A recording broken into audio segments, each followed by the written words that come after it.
Good afternoon. Please have a seat. Thank you.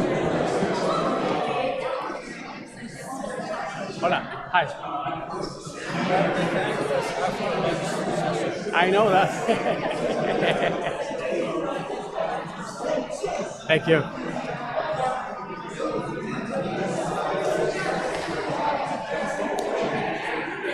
Good afternoon to all of you. Hello. Please have a seat. We are going to start our afternoon's panel. Thank you.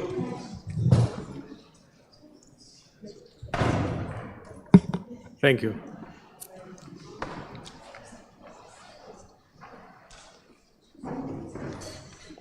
Welcome to this second plenary on balancing trade and non-trade concerns, environmental challenges in times of geopolitical tensions. First, let me introduce myself. I'm José Valencia, representative of Ecuador to the World Trade Organization and also chair of the Committee on Trade and Environment.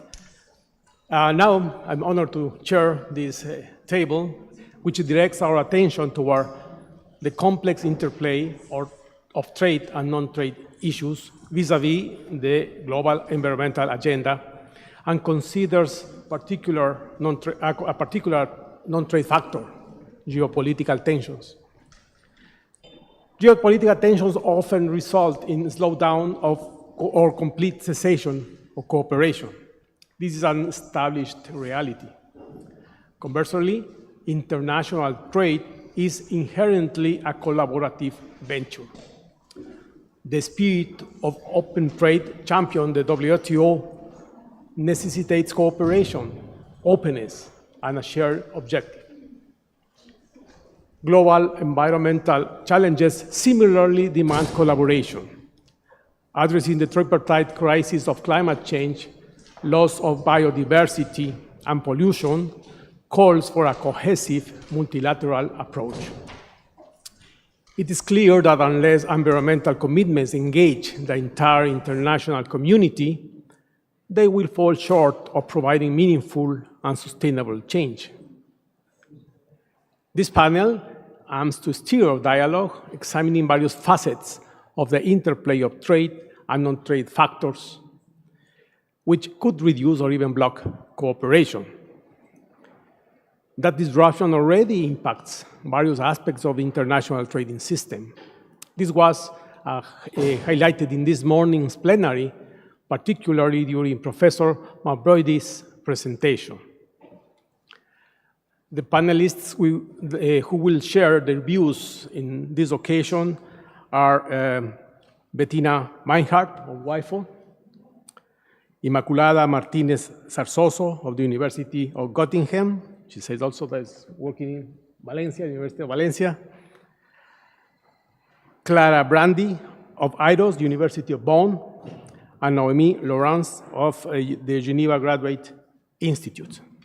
We'll start this discussion with the first presentation. You will see more centered in the regional trade agreements and how those provoke this convergence and interplay on trade and non-trade factors, and then we'll go to more specific issues relating policy and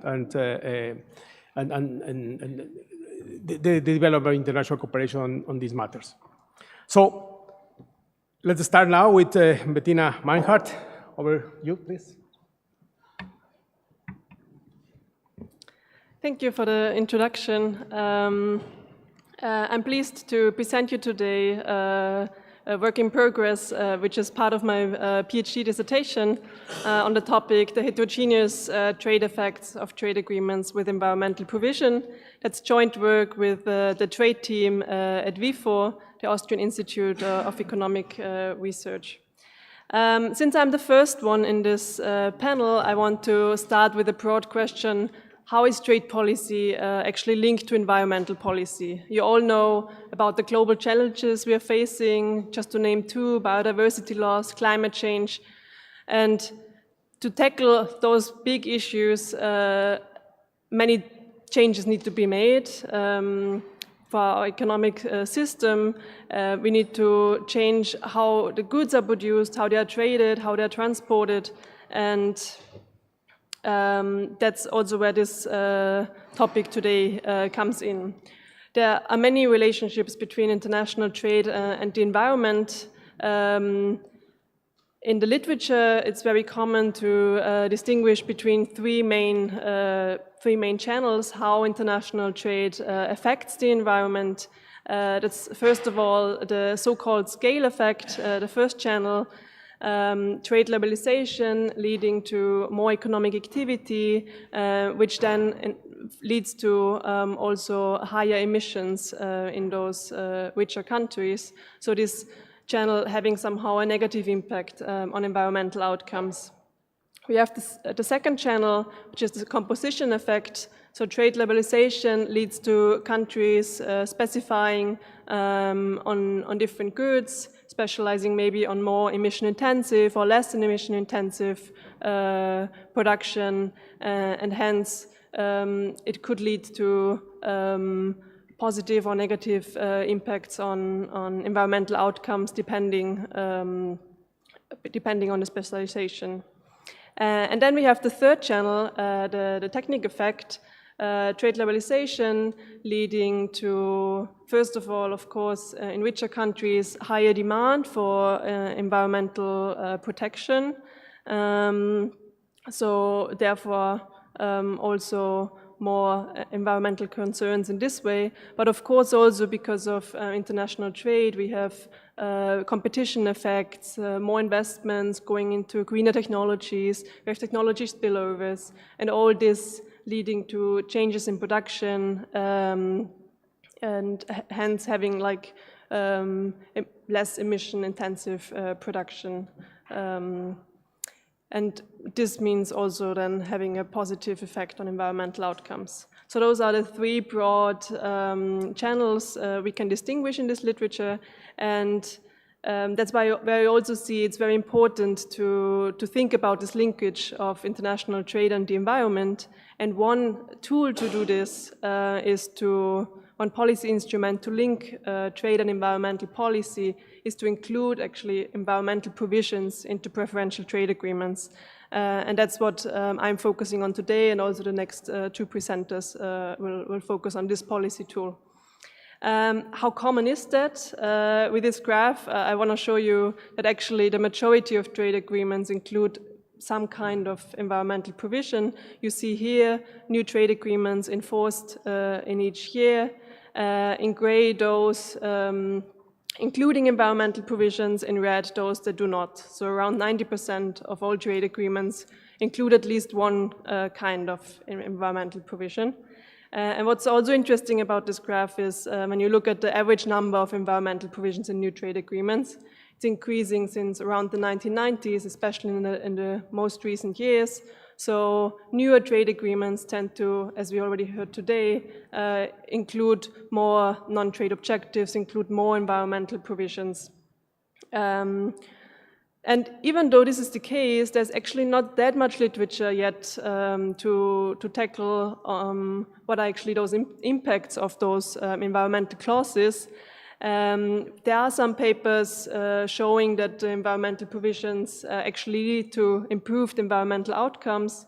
Paper looking at it's reducing CO2 emissions, for example, but we don't really understand yet that much the channel. Is it that domestic legislation is changing? Is it because international trade is actually the main factor that is driving it? Is more trade, are more goods traded, are different goods traded? And on this effects on trade, we are focusing here on this paper. So with this paper, we empirically evaluate the impact of environmental provisions in trade agreements on a composition of trade flows. How do we do that? We focus on various different environmental provision indicators, those that we think are aiming at the emission content of manufacturing trade flows. So we're explicitly focusing in this paper only on manufacturing trade. We proceed in two steps. We first estimate the direct effects of those environmental provisions using standard structural gravity framework. And then in a second step, we simulate the indirect effects of these provisions, performing counterfactual analysis with the general equilibrium model. To mention what's there yet in the literature, as I said, the literature is still pretty scarce. We know from a paper from Clara and her co-authors that the number of environmental provisions seems to not have an impact on overall trade flows. But what actually really matters is the type of provisions. So environmental provisions are very, very heterogeneous. And obviously, this has then a different impact on trade. In this paper I'm showing here, the authors show that restrictive environmental provisions are actually decreasing exports of dirty, so-called emission-intensive goods from developing countries, while liberalizing environmental provisions increase exports of greener goods from developing countries. So the type of provision matters. And what we also saw from the literature is that the enforceability of the provisions play a key role. Economics Letters paper from Höckmann and co-authors show that legally enforceable environmental provision actually enhance bilateral trade of dirty goods between high income and developing countries. This supported by a current working paper of Inmaculada. So we also see enforceability matters here. So we are looking at different types of environmental provisions in this paper that we think, as I said already, they're aiming at the emission content of manufacturing trade flows. We differentiate 5 different ones here. The first one, provisions that are climate change related, so that in some kind of way combat climate change. We look at liberalizing environmental provisions, those that are reducing barriers to trade in environmental goods. As a third indicator, we're looking at restrictive environmental provisions, those restricting trade in dirty goods, so emission-intensive goods. And then 2 categories looking at the enforcement. The first one, provisions related to dispute settlement mechanisms, and the second one, more a vague commitment to enforce. So if you find in a legal text words like we should or we must, we look at the effects of those as well. What data do we use? For the trade agreements, we base on the Trade and Environment database. It's a very fine-grained data set for environmental provisions for around 730 trade agreements based on DESTA. And for the trade data, for the estimation, we focus on the International Trade and Production database, and for the simulation on the GTAP data. So for estimation, we have bilateral trade flows for 118 manufacturing industries in 120 countries between 1990 and 2019. We have here domestic trade flows as well as international trade flows. So let me jump to the estimation. The standard gravity framework here, just maybe walk you through it shortly. We have as the dependent variable, we have the bilateral trade flows between the exporter I and the importer J in year T in industry S. We estimate this in multiplicative form, which is standard in this literature due to reasons, for example, because of a lot of zeros in the trade flow data. We include a set of fixed effects, importer time industry fixed effects, exporter time industry fixed effects, and also country pair specific fixed effects.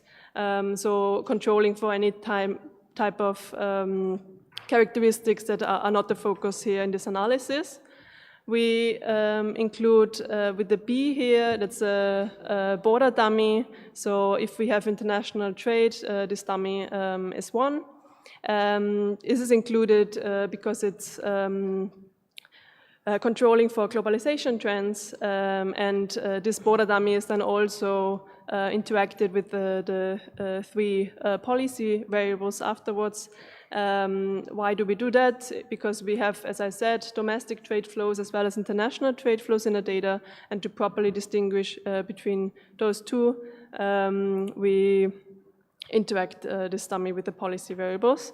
So then I have the EU dummy in there, so it's always one if exporter and importer are both members of the EU, PTA dummy, and then the environmental provision indicators. And there I include the whole list I mentioned before. So I have the dummy of the environmental provisions, the number of environmental provisions, which is kind of a measure of deepness of an agreement, and then those 5 indicators I was showing you before: climate-related, liberalizing, restricted, dispute-related, and vague commitment. And then in order to distinguish whether dirty, so emission-intensive goods or sectors are differently affected than other industries, I'm interacting all those environmental provision indicators with a dummy for dirty industries. So in this way, I know the difference between dirty and the rest of the sectors. And you probably see that here, there's a lot of correlation between those different variables. That's why it's hard to interpret then the coefficient results of the estimation table. So I'm presenting you the results here as marginal effects. The advantage of that is that it controls for those interlinkages, and we can better interpret the results then. And I'm showing you now, how much time do we have left? Still have okay. 8 more minutes. Great. So I'm leading you through the main results of the marginal effects. So what we are seeing here is we are contrasting the predicted trade flows of the current situation with the situation if there would be no environmental provision in force at all. So we are looking here at the average treatment effect of the treated. And what maybe jumps immediately into the eye is that we are here in the positive scale, meaning enforcing a trade agreement with environmental provisions has positive impacts on trade flows. So when you remember back what I showed you at the beginning, this scale effect is prevalent here.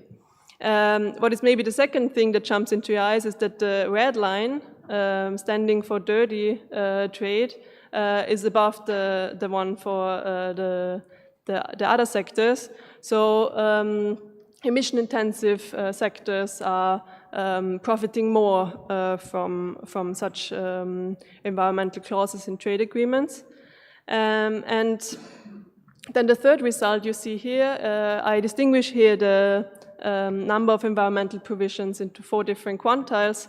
So on the right side, we have trade agreements with a larger number of environmental provisions, meaning that you see here the graph is increasing.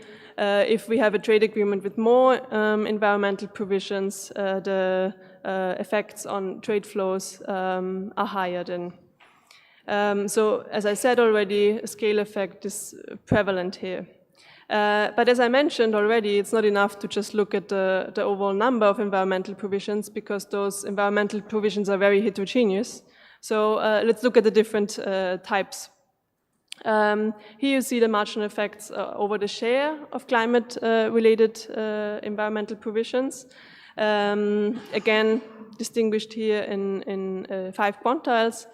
And what you see is that when you compare the first quantile here, 0 with 1, that if we have a larger share of climate-related environmental provisions, the impact on trade is increasing, but only until this certain threshold, until for the first 20%, and after that, the positive impact is decreasing. So if we have a larger share of climate-related environmental provisions in trade agreements, this positive effect is actually reducing, which is actually the effect that we would expect.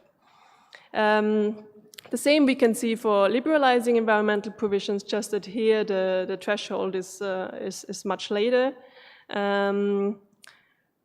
Yeah, so again here for the latest quantile, with a high share of liberalizing environmental provisions, the positive impacts on trade flows are reducing again. The picture changes when we look at dispute-related environmental provisions. It's a much more mixed picture here. But what you see when we compare the first quantile at number 0 with the last one at number 4, that we see somehow still this upward trend, which is maybe a kind of striking result, meaning that if there are more, if there's a larger share of dispute-related environmental provisions in trade agreements, there's actually more trade in dirty products, especially here, the red line, which is also a result that's found in economics letters paper of 𝐏𝐥𝐞𝐧𝐚 and co-authors, and indicating somehow that what's behind those environmental provisions is maybe a more protectionist interest, and not only that environmental outcomes are improved. So with that, I want to conclude. The main question we ask in this paper is, what's the impact of environmental provisions on trade flows? We see scale effect is prevalent. Trade agreements that are deep, that include a lot of environmental provisions, have a positive impact on trade flows. It matters what type of environmental provision is included in those trade agreements. We have a tendency, what we saw when we looked at those liberalizing and climate change related provisions, that the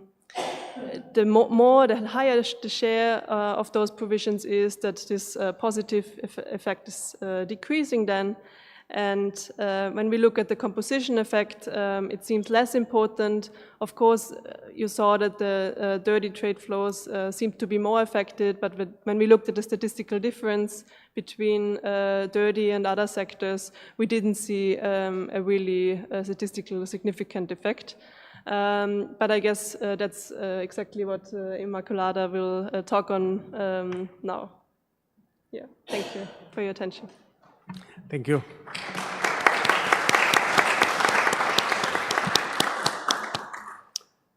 Thank you once again for your presentation. And as you said, the next presentation by Inmaculada Martínez-Zarzoso will be somehow connected to what you have already said. So without any more presentations, hold on, we are going to... Thank you very much for inviting me to this forum. I'm very happy to give me a moment until we... Yes, no problem. To share my research with you and also new ideas. And it was very nice that Bettina presented first, because she already introduced the subject, and then I will have maybe a bit more time to talk about other issues as well, related issues. So let me check this is okay. Okay. Is already shared? Yes. Thank you very much. Then, as you see, the title of the presentation is What Type of Trade is Promoted by Environmental Regulations? And this is understood as a general concept. So environmental provisions in trade agreements, national regulations, carbon pricing, and the like. And I will start with the environmental provisions in trade agreements, then relate trade and the environment, trade and environmental regulations, then talk about some results at the macro level concerning emissions and environmental regulations through trade agreements. Then I will move to some other issues related to the pollution heaven effect and the pollution heaven hypothesis. And finally, I will talk about some evidence using firm-level data and global value chains, given that it was this morning named a lot. So I will move from trade to global value chains to end the presentation. So I will move quickly through this slide because Bettina already talked about the scale, the composition, and the technique effect. I just would like to emphasize that the composition effect is the one that is, let's say, ambiguous in empirical terms, and therefore we may expect that depending on how countries decide this composition of goods, how they decide what is the mix between clean and dirty products, and some of those dirty products may be also food-loose industries. So depending on this composition, it could be that trade is good for the environment through this composition effect if they move to a cleaner composition, or that is bad if they move to a dirtier composition.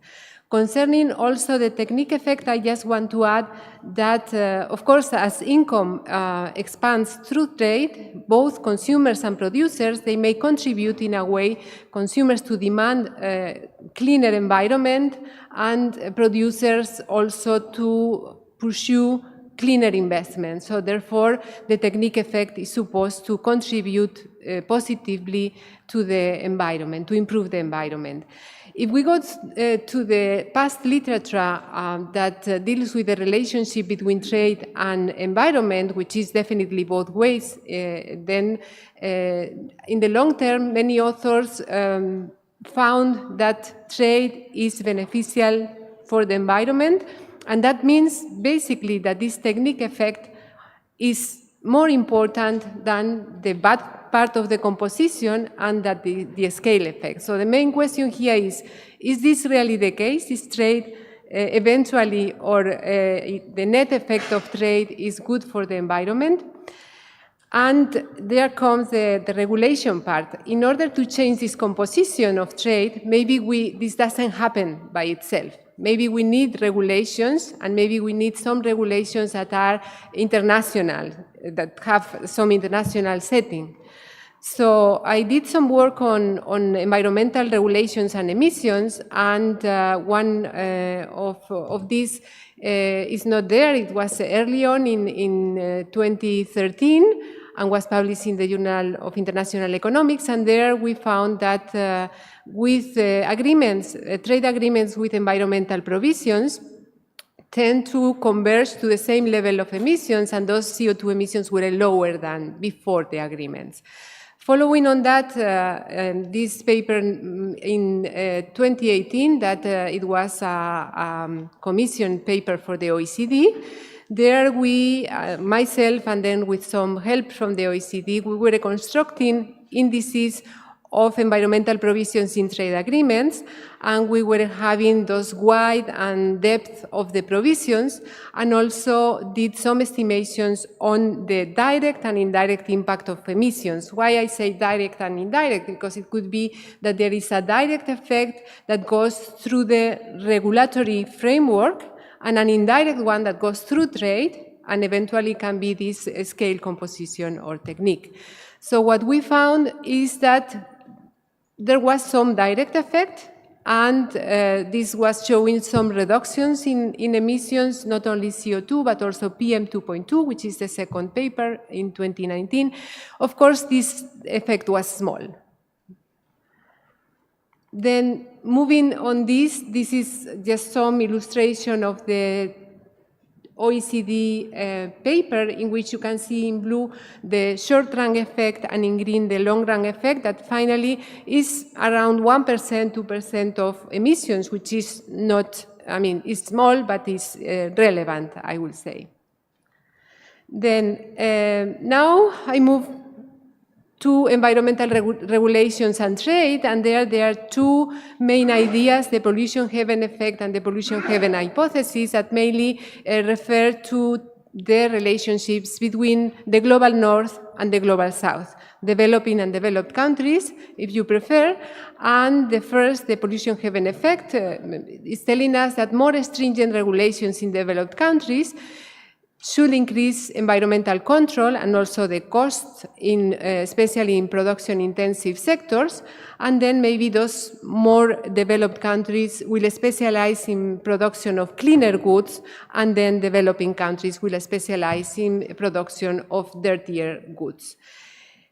This is the effect, but the hypothesis is stronger and will actually say that developing countries could even eventually become pollution heavens if production actually moves from developed to developing countries. Finally, the environmental Porter hypothesis has to do more with technology and is telling us that more stringent environmental regulations could stimulate green innovations.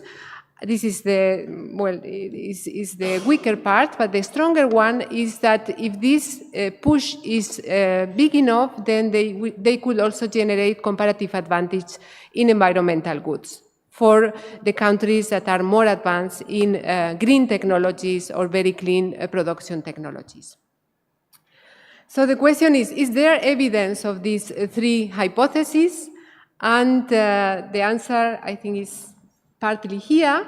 Of course, I put my own work, but there are many others before, and the earlier evidence, they didn't find any effect. They were using aggregate trade, and they started with cross-sectional data analysis, moving to more sophisticated estimation techniques, accounting for endogeneity issues, heterogeneity at the sectoral level, and also the directionality of trade from north to south, south to north, and the like. Then some authors started to find some effects. Etherington, for example, et al., that published a paper for the US trade with rich and poor countries, they found already some evidence of the pollution heaven hypothesis for dirty industries. This is the same for this paper that I wrote with Martina and with Anka, and they are both from Eastern European countries, and there we were just having European countries, old and new incoming countries, and we also found when using very disaggregated product data and a panel, so data over time for many, many sectors and distinguishing between dirty and clean goods, we also found some evidence of pollution heaven effects, especially for exports going from Eastern Europe to European countries. And this was before, so the sample finished in the early 2000s. In a work that we are developing now with Thais Núñez and 𝐁𝐴𝐺𝐻𝐾𝐧𝐬, we are dealing with deep environmental provisions in trade agreements. And we differ from Bettina's work in two main aspects. One is that we don't use the same data set for the environmental provisions. We use the one provided by the World Bank. And one of the important differences is that this one only considers free trade agreements, not preferential trade agreements, and the definition of environmental provisions, in my view, is more restrictive. So this is one difference, and the other difference is that we are going to have very disaggregated product level data. We end up having 10 million of observations, and we consider OECD to non-OECD, so we consider also the directionality of trade. What we do not consider is the number of provisions in the trade agreements or the share of different types of provisions. So we add to this in a different dimension. We are going to group products into dirty, and those that are dirty and foodless, and the rest. How much time I have? Okay, so these are some stylized facts that simply show that those environmental provisions in trade agreements have been growing over time. And in the right side in this map, you see that the color is stronger when the provisions, the environmental provisions, are more legally enforceable. That is, they are either legally enforceable or even with dispute settlement, when it's the darker green. And if we look at these colors, we see that the enforceable environmental provisions have increased, although there is just a picture at a moment in time, but mainly promoted by advanced economies, so by OECD economies. If we look at the share of different types of goods, dirty and food laws in total trade by bilateral groups, you can see that there is a lot of variability. So this is the variability we are going to exploit in our estimations. The methodology is very similar. We estimate a state-of-the-art gravity model of trade, where we distinguish between regional trade agreements that I call them when it's free trade at least, so it's not only preferential but free trade, and then the environmental provisions we distinguish between three different types. So with environmental provisions, with those environmental provisions but legally enforceable, and legally enforceable plus dispute settlement, even though it's not specified there, but this is what we do. And on top of that, we also have national environmental legislations from 𝐿, and there we extend this model interacting the regional trade agreements with environmental provisions with the national legislation, with an index of intensity in the number of national legislation by type of environmental issue. So I'm not going to present much results, only to say that we do find a different outcome. We find that the trade agreements are having a positive effect both without and with environmental provisions for all goods in general, but when we introduce the interaction with the food loss goods that are also dirty or dirty goods, then the effect is negative and significant. If we sum up the first or the second effect to the third or the fourth, is going to result in a negative effect in this case. So this is basically different from the other paper. The question why is still to be answered. We did this also for the different directionality of trade, and mainly we find that this, let's say, pollution heaven effect is more prominent for non-OECD to OECD, so exports from the global south to the global north. And when we interact this with environmental national legislations, then there is also a decrease in exports, but only for goods that are both food loss and dirty. And therefore, we conclude that the export of corridors from north-south or south-south support partially the pollution heaven effect predictions in line with also other authors in the literature. And finally, if I have 2 minutes, then I would like to introduce a different but very much related issue, and it's global value chains and the environment. And I think here there is less literature available, and therefore I think it's a very fruitful area for further research.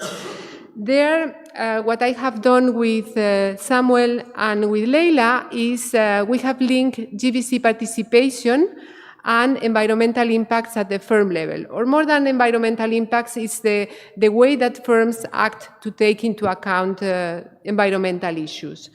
And those issues are emissions monitoring, adoption of new technologies that are cleaner technologies, and the role of external constraints.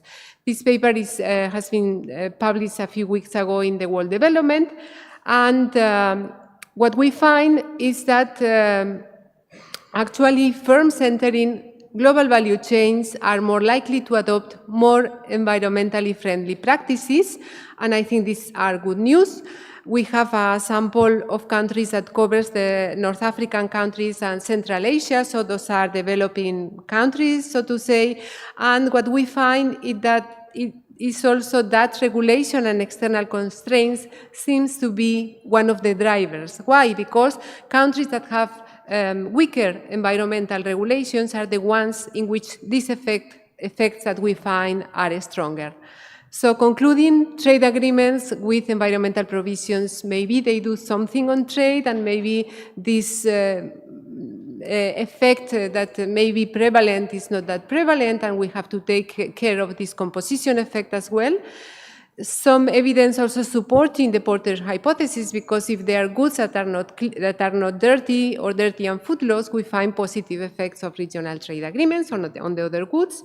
And concerning global value chains, they seem to promote environmental good behavior in firms, and this is also, I will say, good news for the environment. Finally, for further work, I think it will be very interesting to study the effects of environmental provisions on emissions embedded in trade flows. And I have done already a few tries on that, and we find that environmental provisions in trade agreements also seem to decrease the emissions embodied in trade. But as I said, this is still being developed. Thank you very much.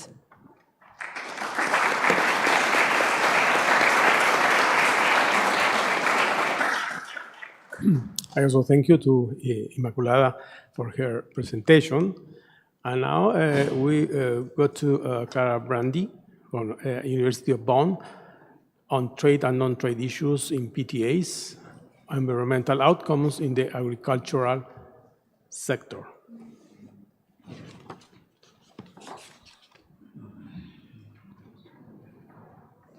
Perfect. Many thanks. Please. Yes, so we heard about quite a bit already about environmental provisions in trade agreements, and I will continue going into this direction, but putting a specific focus on environmental outcomes and their drivers, and putting a specific focus on the agricultural sector. Why the agricultural sector? And this is joint work with Jakob Schwab. Why focus on the agricultural sector when thinking about the effect of environmental provisions in trade agreements? Well, because the agricultural sector is highly relevant for the environment. More than 20% of all global greenhouse gas emissions are emitted in the agricultural sector. So this is in fact the second largest sector to contribute to the climate crisis.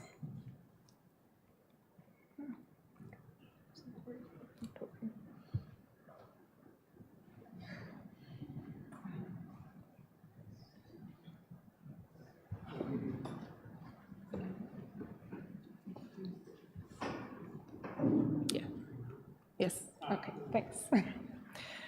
So the second largest sector to contribute to the climate crisis, and of course agriculture has also many other important environmental implications.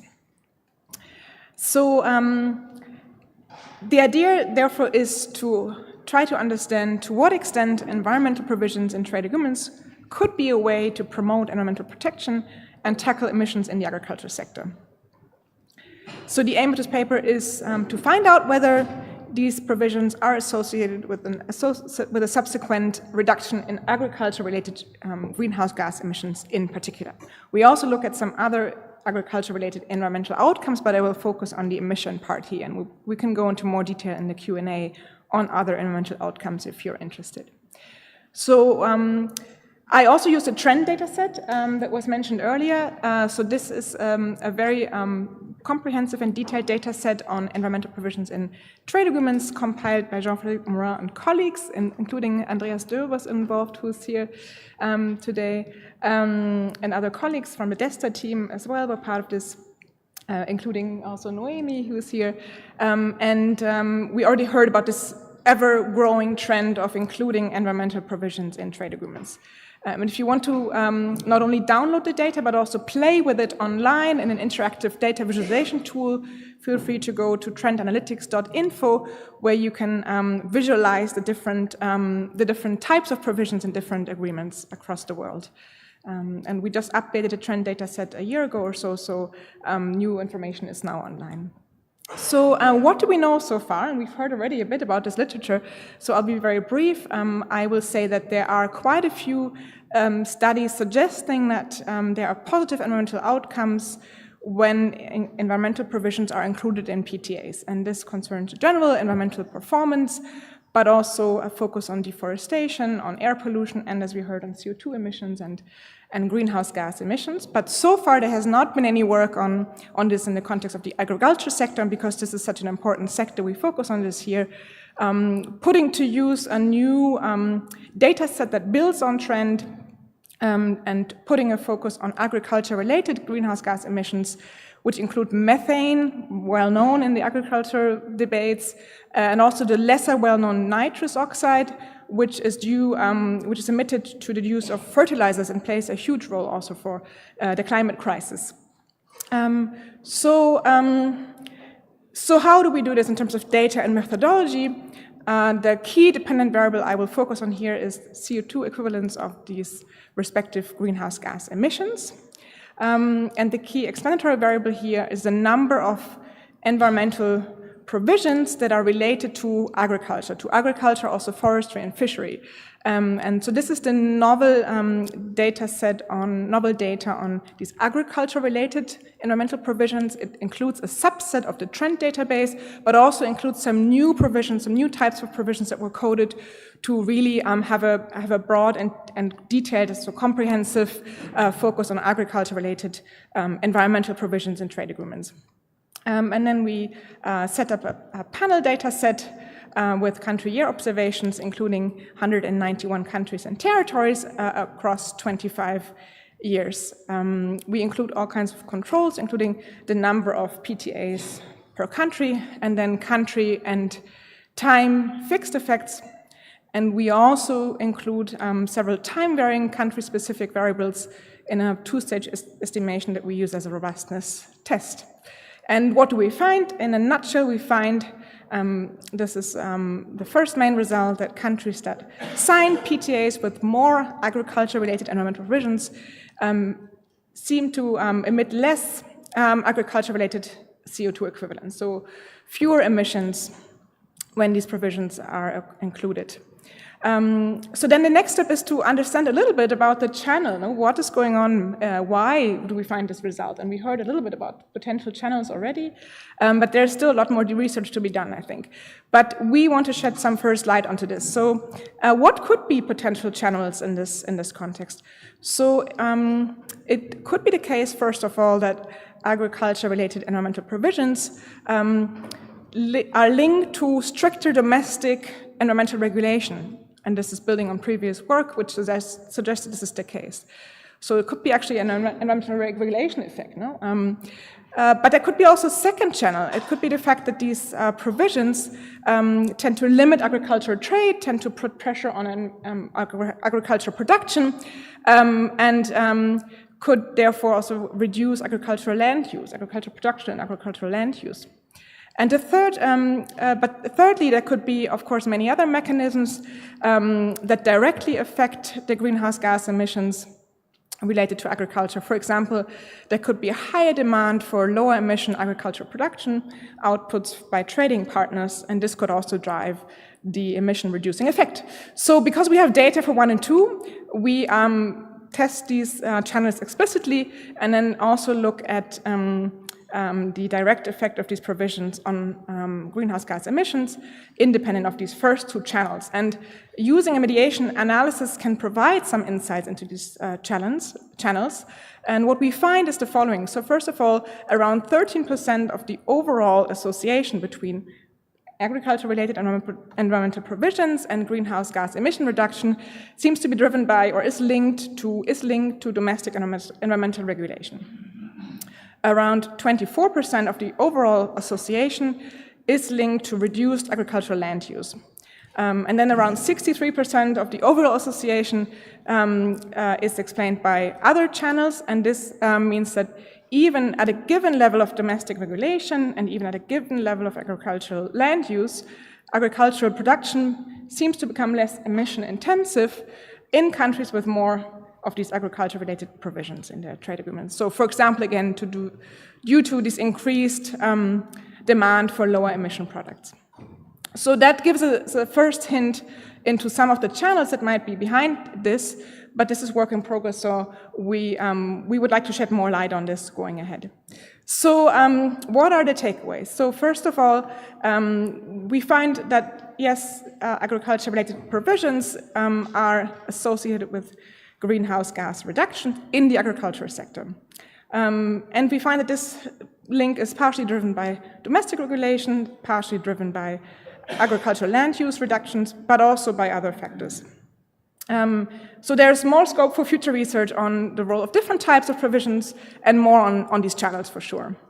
Perhaps also linked to the role of the private sector, the role of environmental NGOs, and so on. So in terms of policy implications, what does this mean? First of all, it means the design of PTAs matters. So negotiators can and should make use of these environmental provisions in their negotiations to promote environmental protection. And this can, of course, also inspire ongoing discussions in the WTO context. No? And we have some research that indicates that some of the innovations and experiments with environmental provisions in trade agreements can be picked up also in a multilateral setting. But this also has to be taken with a grain of salt. We've heard some pretty positive stories so far on environmental provisions and trade agreements, but there are also many loopholes, there are many limitations, there are many weaknesses. So there's still a lot of scope, scope for making this more effective. And this concerns all the ongoing debates about enforcement, about stronger cooperation with the civil society, and of course, there are many other factors that have to be taken into consideration to make this really work, including capacity building in developing countries, for example. And of course, it also makes sense to look beyond preferential trade agreements. No, we've looked at this now over the last minutes quite a bit, but of course there's a broader context. So I want to briefly mention how it's very important to look, of course, at trade in the environment beyond PTAs. So first of all, the multilateral setting, no? And we have an expert here on the table here chairing this panel. It's really about promoting discussions in the WTO, no? And the recently started discussions on trade in the environment are really interesting, and that's a key way forward for hopefully promoting mutually beneficial interactions between trade and the environment. We also have to look at all the autonomous measures, no? We talked about this also yesterday in the conference and also this morning. So, for example, the EU CBAM, the EU regulation on deforestation-free products. So autonomous measures, how can they be complemented by assistance in developing countries? How can they be complemented by dialogue, by cooperation, to make sure that it's not just unilateral measures that undermine global cooperation when we really want to tackle global challenges together. Thirdly, we need more debates across policy communities, the trade community and the environment community, and the WTO is, I think, really making progress on this front. Linkages with other international organizations, for example, the UNFCCC. There will, for the first time, be a trade day at upcoming COP negotiations on climate. So it's also about strengthening the links between these communities. And last but not least, it's also interesting to think about trade measures to try to help overcome free riding when it comes to environmental problems like climate change. And this links to the policy discussion on climate clubs. This is an ongoing discussion. This actually links also nicely to the next presentation, and to build the bridge to the next presentation, let me say that we have so far in this panel, with these first three papers, looked at environmental provisions in trade agreements, but now we are looking at the mirror story, so environmental provisions, trade provisions in environmental agreements. And without further ado, I pass then over to Noémie to shed more light on this. Many thanks.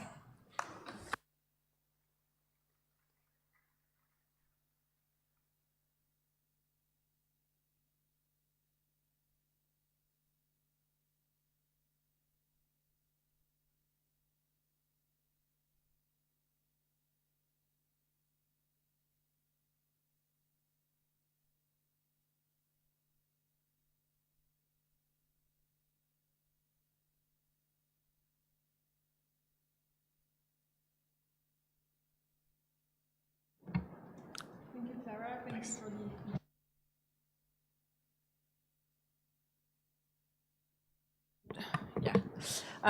looking at the flip side of trade provisions included in environmental agreements, and we are trying with my colleague Jean-Frédéric Morin from Laval University, Clara, who is here today, and also Jakob Schwab from IDOS, to look at whether those trade provisions can make multilateral environmental agreements, MEAs, more dynamic. Now, why is this an important question? You may know a few environmental agreements, such as the UNFCCC on climate change, the Convention on Biological Diversity.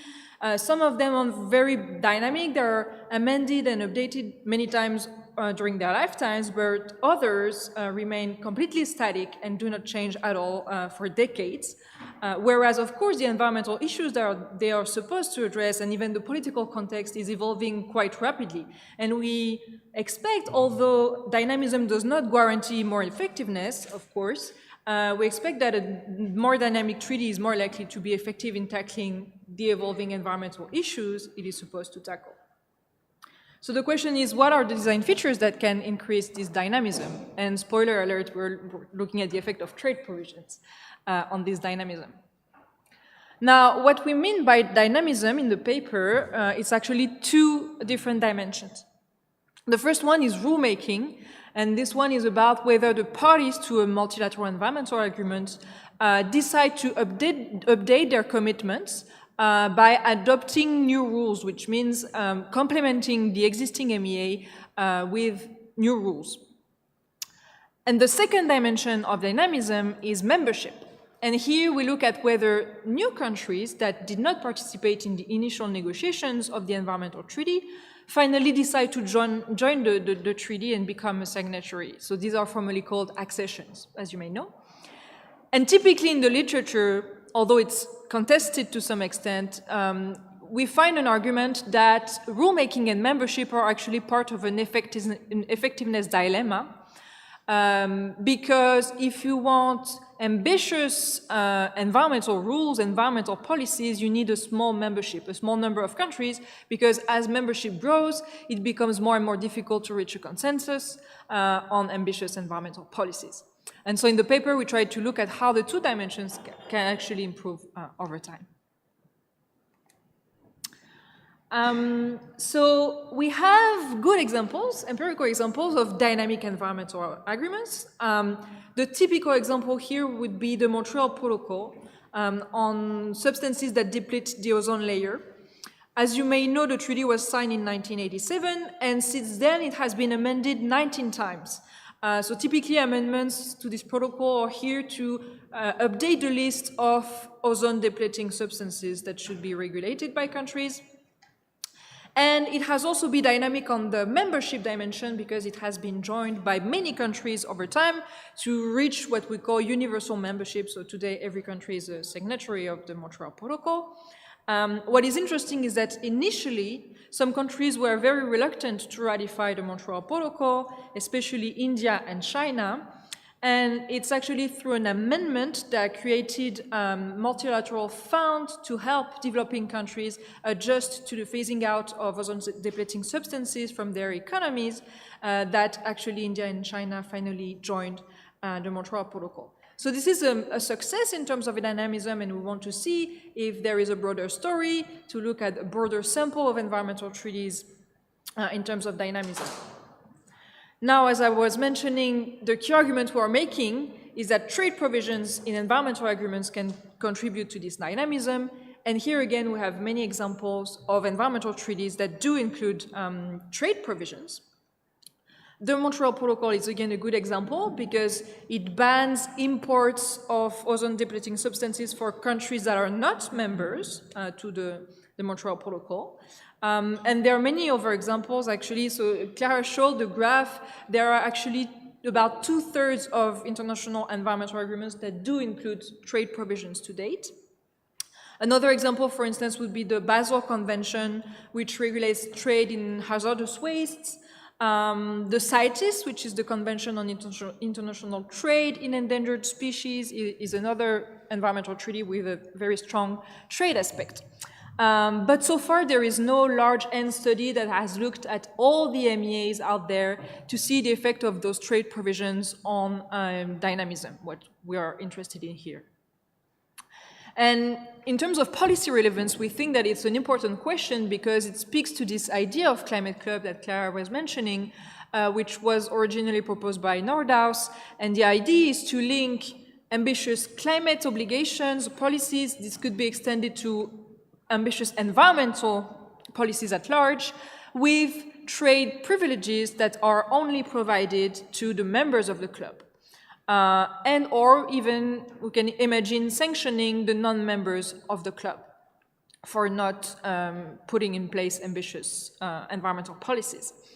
The problem is that so far there is no real climate club to empirically test this idea. The CBAM, the Carbon Border Adjustment Mechanism put in place by the EU, it rests upon this idea, but it's still unilateral measure, so it's still different, and even when it will be really in place, it will be still one example. And here we want a larger and analysis. And we think that trade provisions in environmental treaties provide a similar setup to a club, because with those trade provisions, countries can provide trade privileges to the members of the club, meaning the signatories of the environmental treaty, and penalize the non-members, so countries that have not ratified the environmental treaty.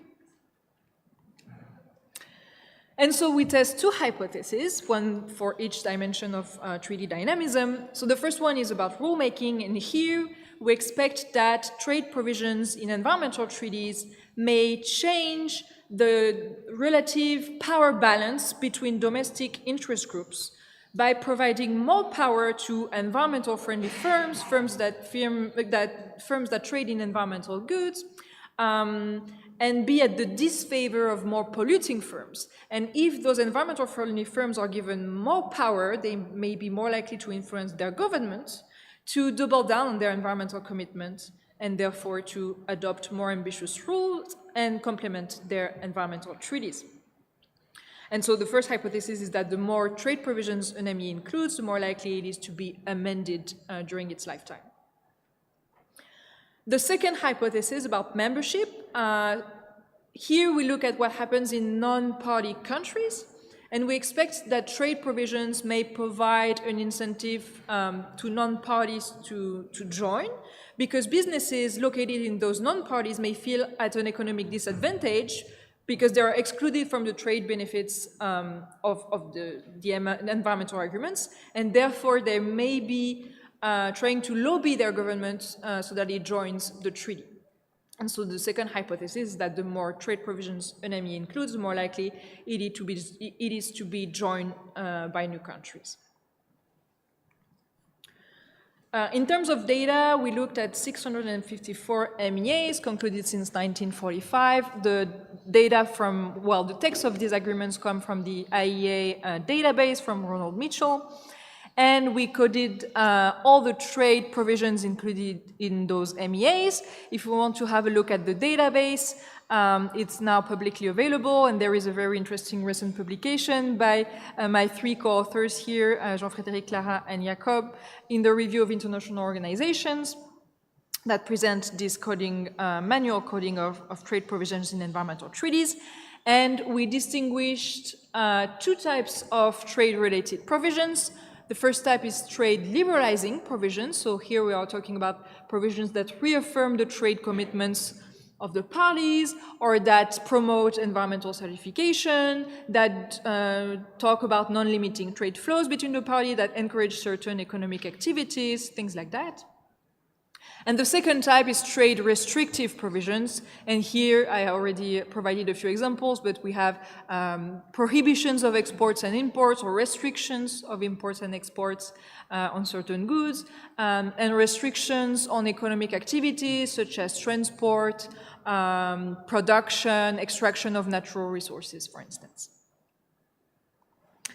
Very briefly on the method, at least at this stage, we use Poisson regression models because our two dependent variables are a number. So for the first hypothesis about rulemaking, the dependent variable is the number of amendments that are added to a given MEA during its life. And for the second hypothesis, the dependent variable is the number of accessions, so countries that join over time. Of course, the independent variable is the trade content of MEAs. Here, I won't go into too much detail, but we can talk about this if you want in the Q&A. We use several measures of the trade content, a total number first of trade provisions, and then we distinguished what I was just mentioning, those trade liberalizing from trade restrictive provisions, both with a number and also with some indices where we assign different weights to our trade items depending on how likely they are to liberalize or restrict trade flows. And then, of course, we have several control variables, both for the characteristics of the initial signatories, so their average development level, average GDP, average level of democracy, environmental performance.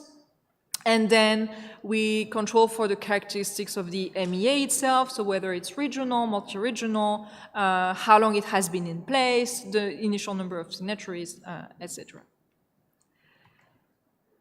So now I'm briefly presenting a shortened version of the table of results. Here, this is for the first hypothesis. I don't know if I have a pointer. That's fine. No, that's okay. Okay. So rulemaking, maybe, or never mind, it's really not important. So for the first hypothesis about rulemaking measured by amendments, we do find support to this first hypothesis that the more trade provisions NEMI includes, the more likely it is to be amended. And the effect seems to be more driven by trade restrictive provisions than trade liberalizing provisions. This is clearer when we use indices to capture the trade content of MEAs. Oh no, now it doesn't work anymore. Oh, okay. It works, perfect. And this is the table of results for the second hypothesis about membership measured by accessions. And here the story is even clearer. We find again support to the second hypothesis that the more trade provisions an EMEA includes, the more likely it is to be joined by new countries. And here the effect is solely driven by trade restrictive provisions. So overall we find evidence that our initial intuition that the trade content of MEAs does have an effect on its dynamism. So just a few concluding remarks, and also to talk a little bit about the policy relevance of this study. We find that trade provisions in MEA can in fact change the composition of domestic interest groups, or at least their relative power between environmental friendly firms and more polluting firms, and this can in turn reorient the preferences of governments if they are influenced relatively more by environmental friendly firms. The second point is that trade provisions in MEAs can also change what happens in non-party countries, and they provide an incentive to join the club, which is clearly consistent with this idea of a climate club, right? Or at least to free riding argument that countries do not want to put in place ambitious environmental policies because they fear that their foreign competitors will free ride, meaning they will not pay their fair share, they will enjoy a more stable environment and climate without actually implementing ambitious environmental policies. But if you create a club and exclude those countries from enjoying some trade benefits or even use trade sanctions against those countries, then they do not have an incentive to free ride anymore, and they may be more likely to join the club, do better, and have more ambitious environmental policies. And so, in conclusion, policymakers can use those trade provisions in environmental treaties, mostly trade restrictive provisions, to alter both foreign and domestic interests at the same time. And I'll leave it at that. Thank you so much for your attention.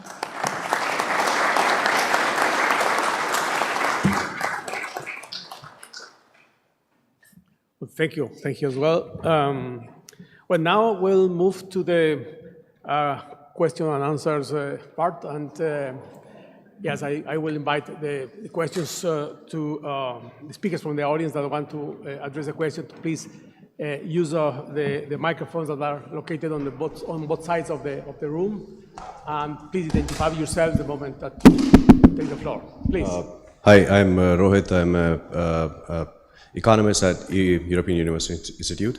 I have a question for Inmaculada.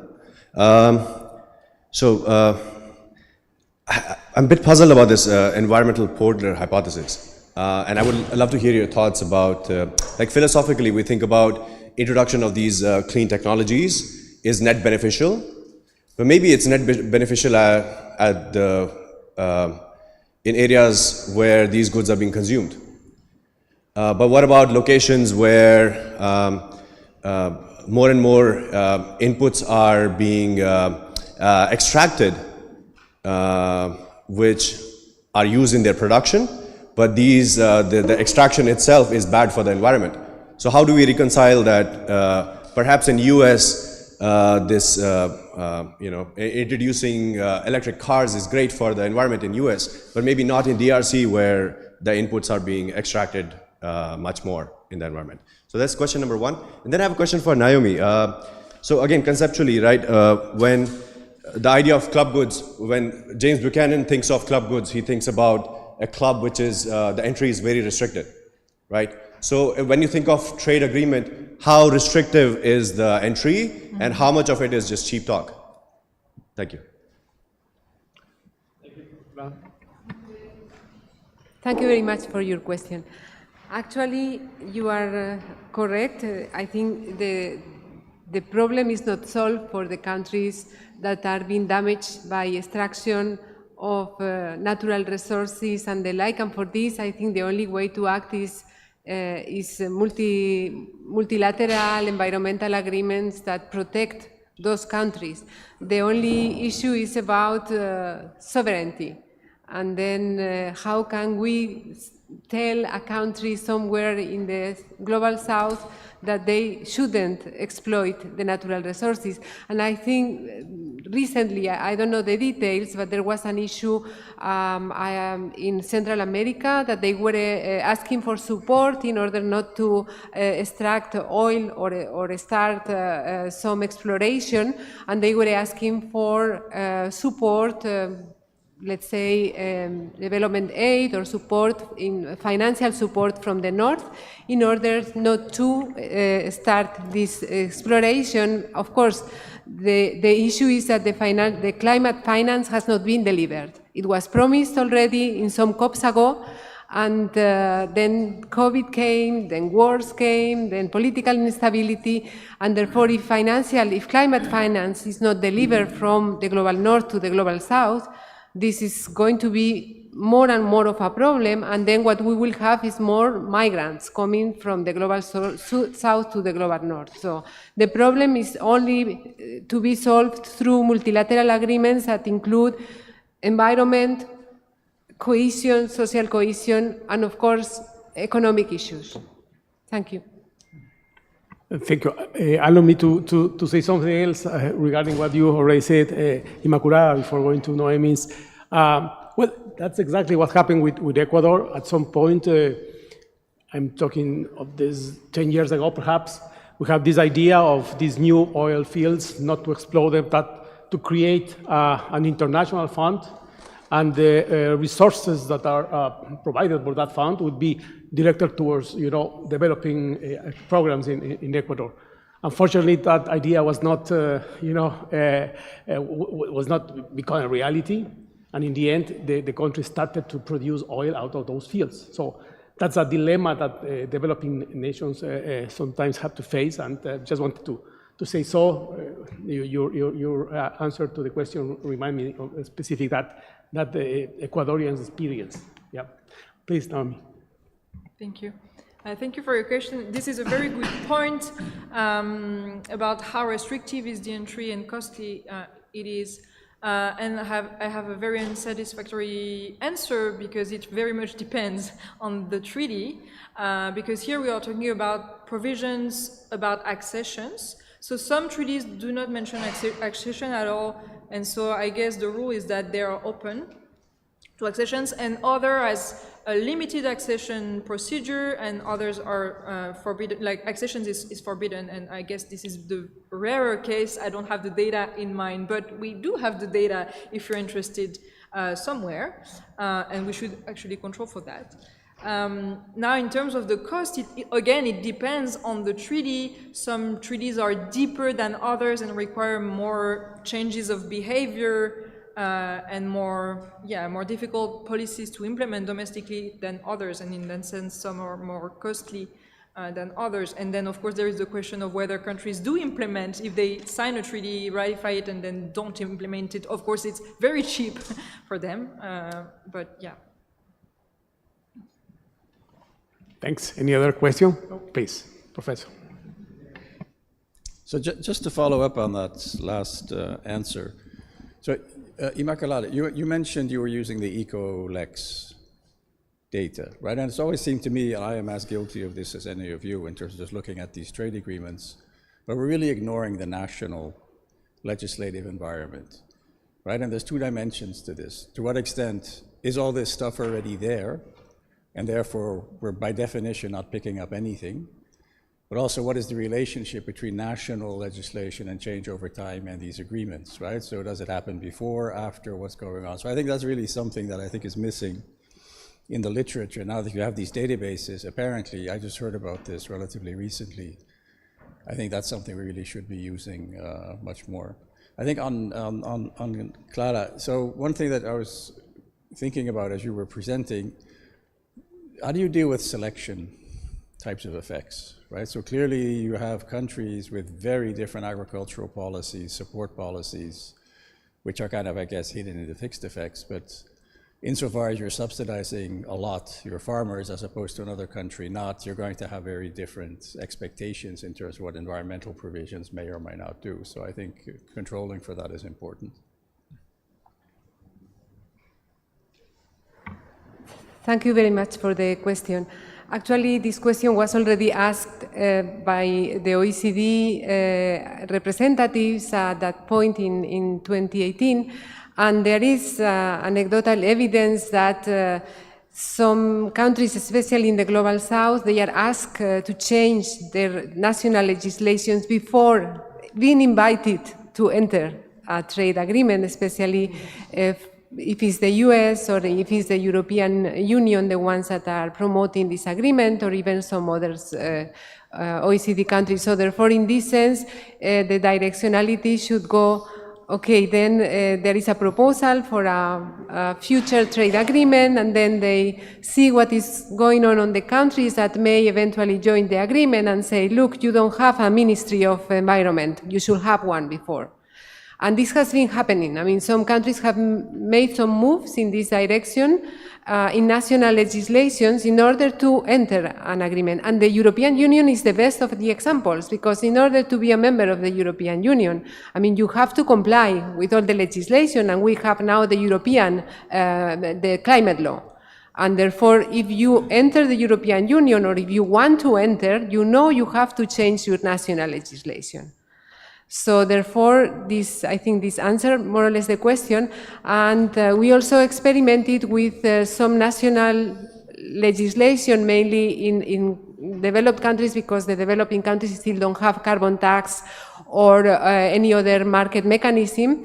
And then doing simple regressions, also gravity regressions, introducing the carbon tax, and then the countries that have an ETS with some others that don't, what came out is that trade decreases of dirty industries by around 2% when countries are inside those mechanisms or have a carbon tax. So therefore, national legislations are, I will say, the stronger driver. And I think the environmental provisions in trade agreements is the mechanism that induce countries to change their own legislations. This is my opinion, and a bit based on some very specific evidence. Thank you.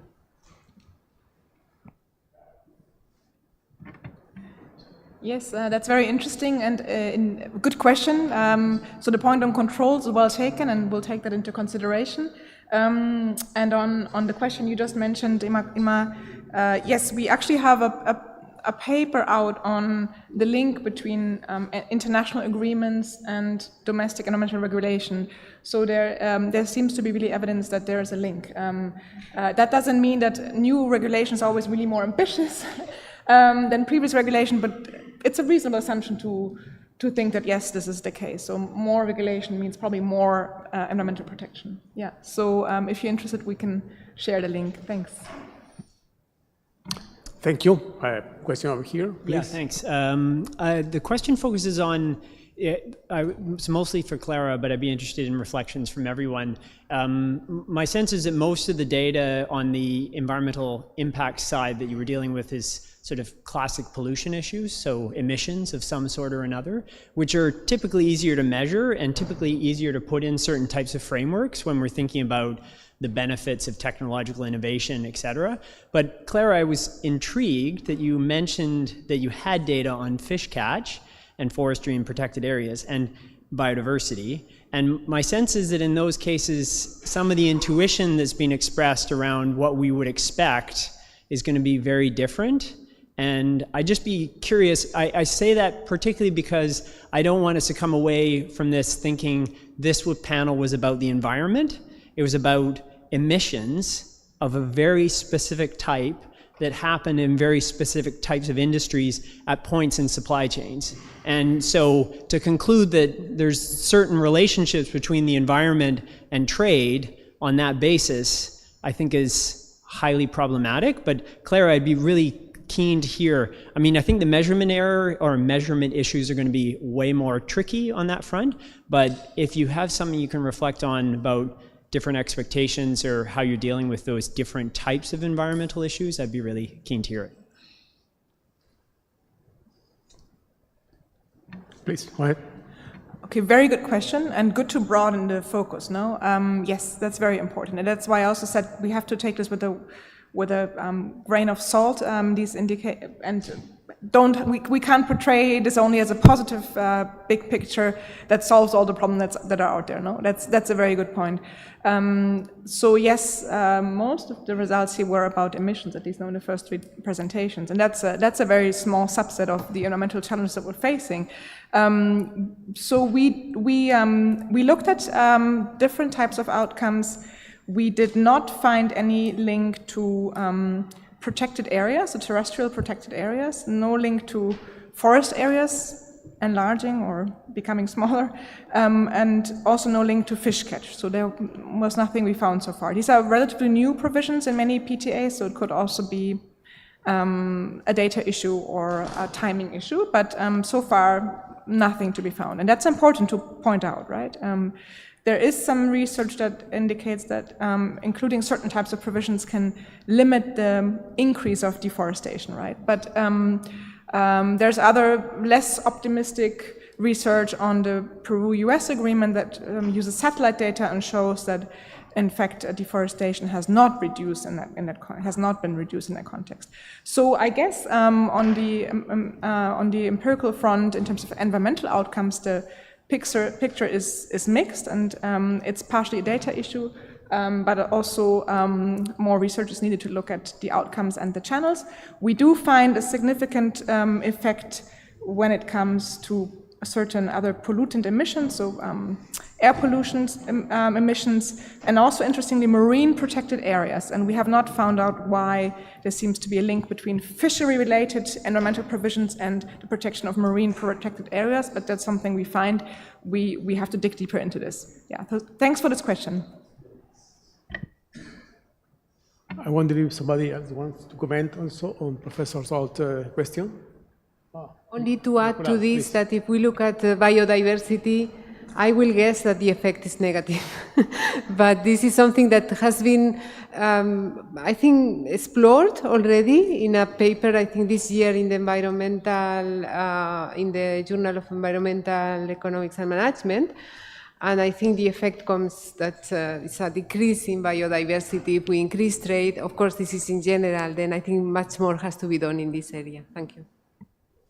Oh, thank you. I think we have time for one more question. And before closing the panel, I would like to invite also, if briefly, the panelists would like to share us some ideas with her lines of future research. That would be a good idea, especially having into account what already Professor Alt has mentioned. But the last question here, please. Go ahead. Yeah, James Harris at the University of Warwick, and I'm a legal scholar, so I'm going to try and ask a methodological question to an economics panel, so I feel a bit intrepid. But yeah, I'm trying to do it by analogy, which is that I've done work on trade and labour issues, and there we have a bit of a dichotomy of opinion in the literature about the effect of those labour provisions, right? So there are economic studies which find that those labour provisions generally have effects in third countries.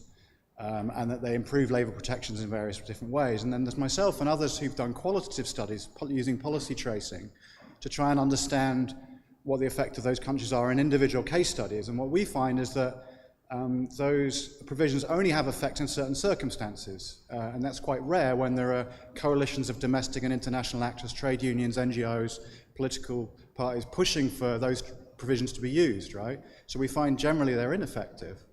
So I just wonder how that translates into the environmental field, and whether first of all, whether there have been any of these qualitative studies that have tried to do sort of policy tracing to understand, and whether there are also concerns here about kind of causality issues. So it may be that it's different because you're talking, some of these seem like trade flow issues, so you may not have the same causality, but some of them do feel like domestic implementation. So you're saying this is causing something to happen domestically, and then it feels to me intuitively like domestic actors and international coalitions pushing and using those provisions seem important, and that we'd expect differential effects depending on how those provisions get used by different actors. And so I'm just wondering if you had any reflections on that. I don't know if somebody wants to comment. Please. Thank you for this very interesting and good question. I did also some work on labor provisions in trade agreements, and indeed the issue is completely different. This is a social issue, and therefore you can maybe find a general effect on the social system in general in the countries, that this materializes in a real positive or good effect at the local level. I think for this there has to be a transition from the national to the regional and then to the local level. And just to say an example, in Spain we have all these communities and then the councils of the village, and from the time the European Union has a directive, the country implements this, and then this reaches the community and then the council, the city council. It can take 10 or 15 years to say something. Of course, the European Union is having a very tight way of seeing if there is compliance, but this is not the case in many other countries. Thank you. Any other comments? Well, as I said, I don't know if briefly we can comment about the future lines of research that you may be interested to share here with the public. So let's start with Bettina, perhaps, I don't know. Currently, we are of course, going further on this in this paper, doing several counterfactual simulations with the general equilibrium model, and I'm about to start with a new topic, also using the trends data and focusing more on the environmental provision effects on agricultural trade. So for this paper, so far I was looking more on manufacturing trade flows, and now in the next one, I want to more go into this agricultural sector. Thanks. Thank you. In the academic front, I think there are many things to be done. One of those is to examine also provisions in technology transfer and in clean technologies, how those transfer from the north to the south, and also all these three pillars that I mentioned, the economic, the social, and the environmental pillar, they have to be together, and therefore this has to be also translated into economic papers or from scientists in social sciences or in political science. And then in the international arena, I think we have to move forward. Either the World Trade Organization or the UN with an special organism in environmental issues and climate change issues, because otherwise I don't think we are going to go very far. And I think a very good book to read for all of us, I read it already, is The Ministry of the Future. Maybe some of you know the book by Kim Robinson. Is a bit catastrophic, but I think if we don't move ahead, then something like this could happen. Thank you. Thank you, Clara. Or Noémie? Yeah, very briefly, beyond the question of implementation that was raised by Bernard, looking at whether there are new domestic laws on the environment after the enactment of a trade agreement, we are missing data on that. Maybe because there are not that many laws to find, but it's important. And also, there are a bunch of new trade policy instruments that are under negotiations or going out recently. Well, first at the WTO, we didn't talk that much about the WTO, but the fishery subsidies, fishery subsidies agreement is important. We will need to see the effect of this agreement, and I'm thinking also about the ACCTS, this agreement. Negotiations are led by New Zealand mostly, so it's the agreement on climate change, trade and sustainability. So climate and sustainability is already built in the very agreement. It's not a trade agreement with a sustainability chapter. It's still under negotiation, but at some point I'm really looking forward to actually looking at the effects of those new instruments, maybe also less formal ones. If PTAs do not work anymore and we are not able, or countries are not able to negotiate new PTAs, maybe other forms of trade policy tools could incorporate those sustainability issues. So a lot of research questions already on the floor, so for all of us to keep continuing the work. I want to briefly come back to the panel this morning and mention subsidies, right? So the policy space for environmental subsidies, that's also an issue that could be researched more, and that's also a really policy relevant issue. And in general, I think one key policy idea would really be to get rid of the bias against environmental protection and trade policy, because there's this economic analysis that shows that there are actually higher tariffs on low emission goods. So there's actually a bias that we should get rid of in the first place. And then as a next step, we should of course try to promote trade in environmental goods and services to make sure that that trade and environmental protection hopefully go more hand in hand rather than less going forward. So there's lots to do, and I hope we can continue the research and the policy work on this. Thank you. Well, thank you as well, and I thank all panelists and you for your presence here, and just invite a round of applause because of an excellent discussion.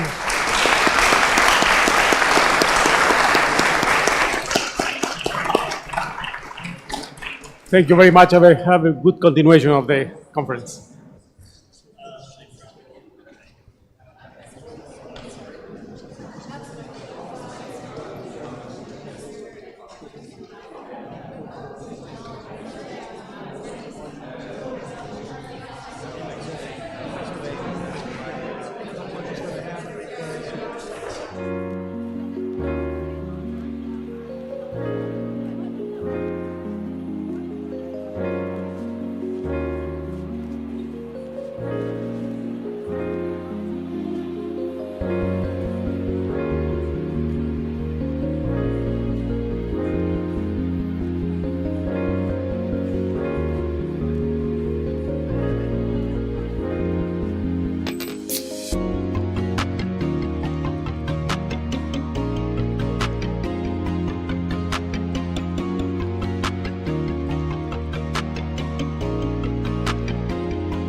I think we all want to go to dinner early.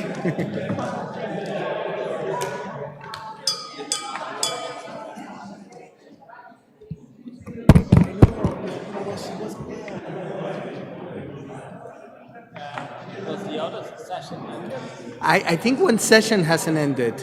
Yeah. Which one were you in? Trade on. The sections people just wrapped up and I ran. So I think They're finished or yeah, not? by now finished. But they're walking into the room. Yeah, I see some people from the. I think we'll be able to go to 6:45, but people are tired, so I don't want to exhaust also that. And I always knew the last session would be.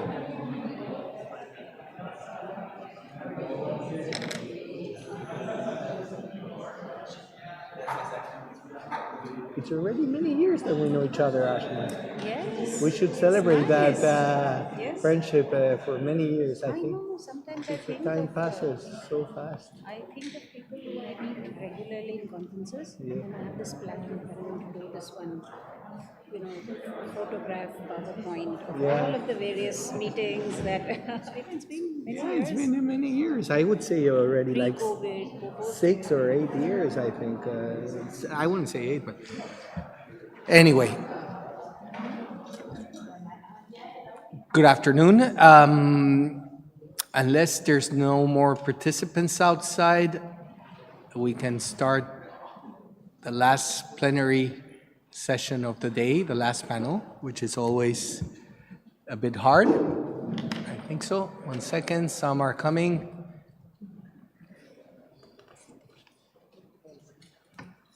Yes. Just to...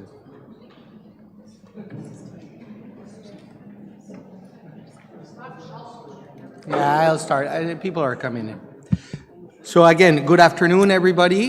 This is plenary 3 of today, the last panel. It's sustainability standards, supply chain due diligence, and developing countries.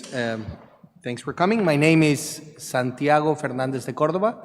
I'm a trade economist at UNCTAD, and I also coordinate a UN platform which is called UNFSS, United Nations Forum on Sustainability Standards, which is a platform of 6 UN agencies working on the role of voluntary sustainability standards in supply chains.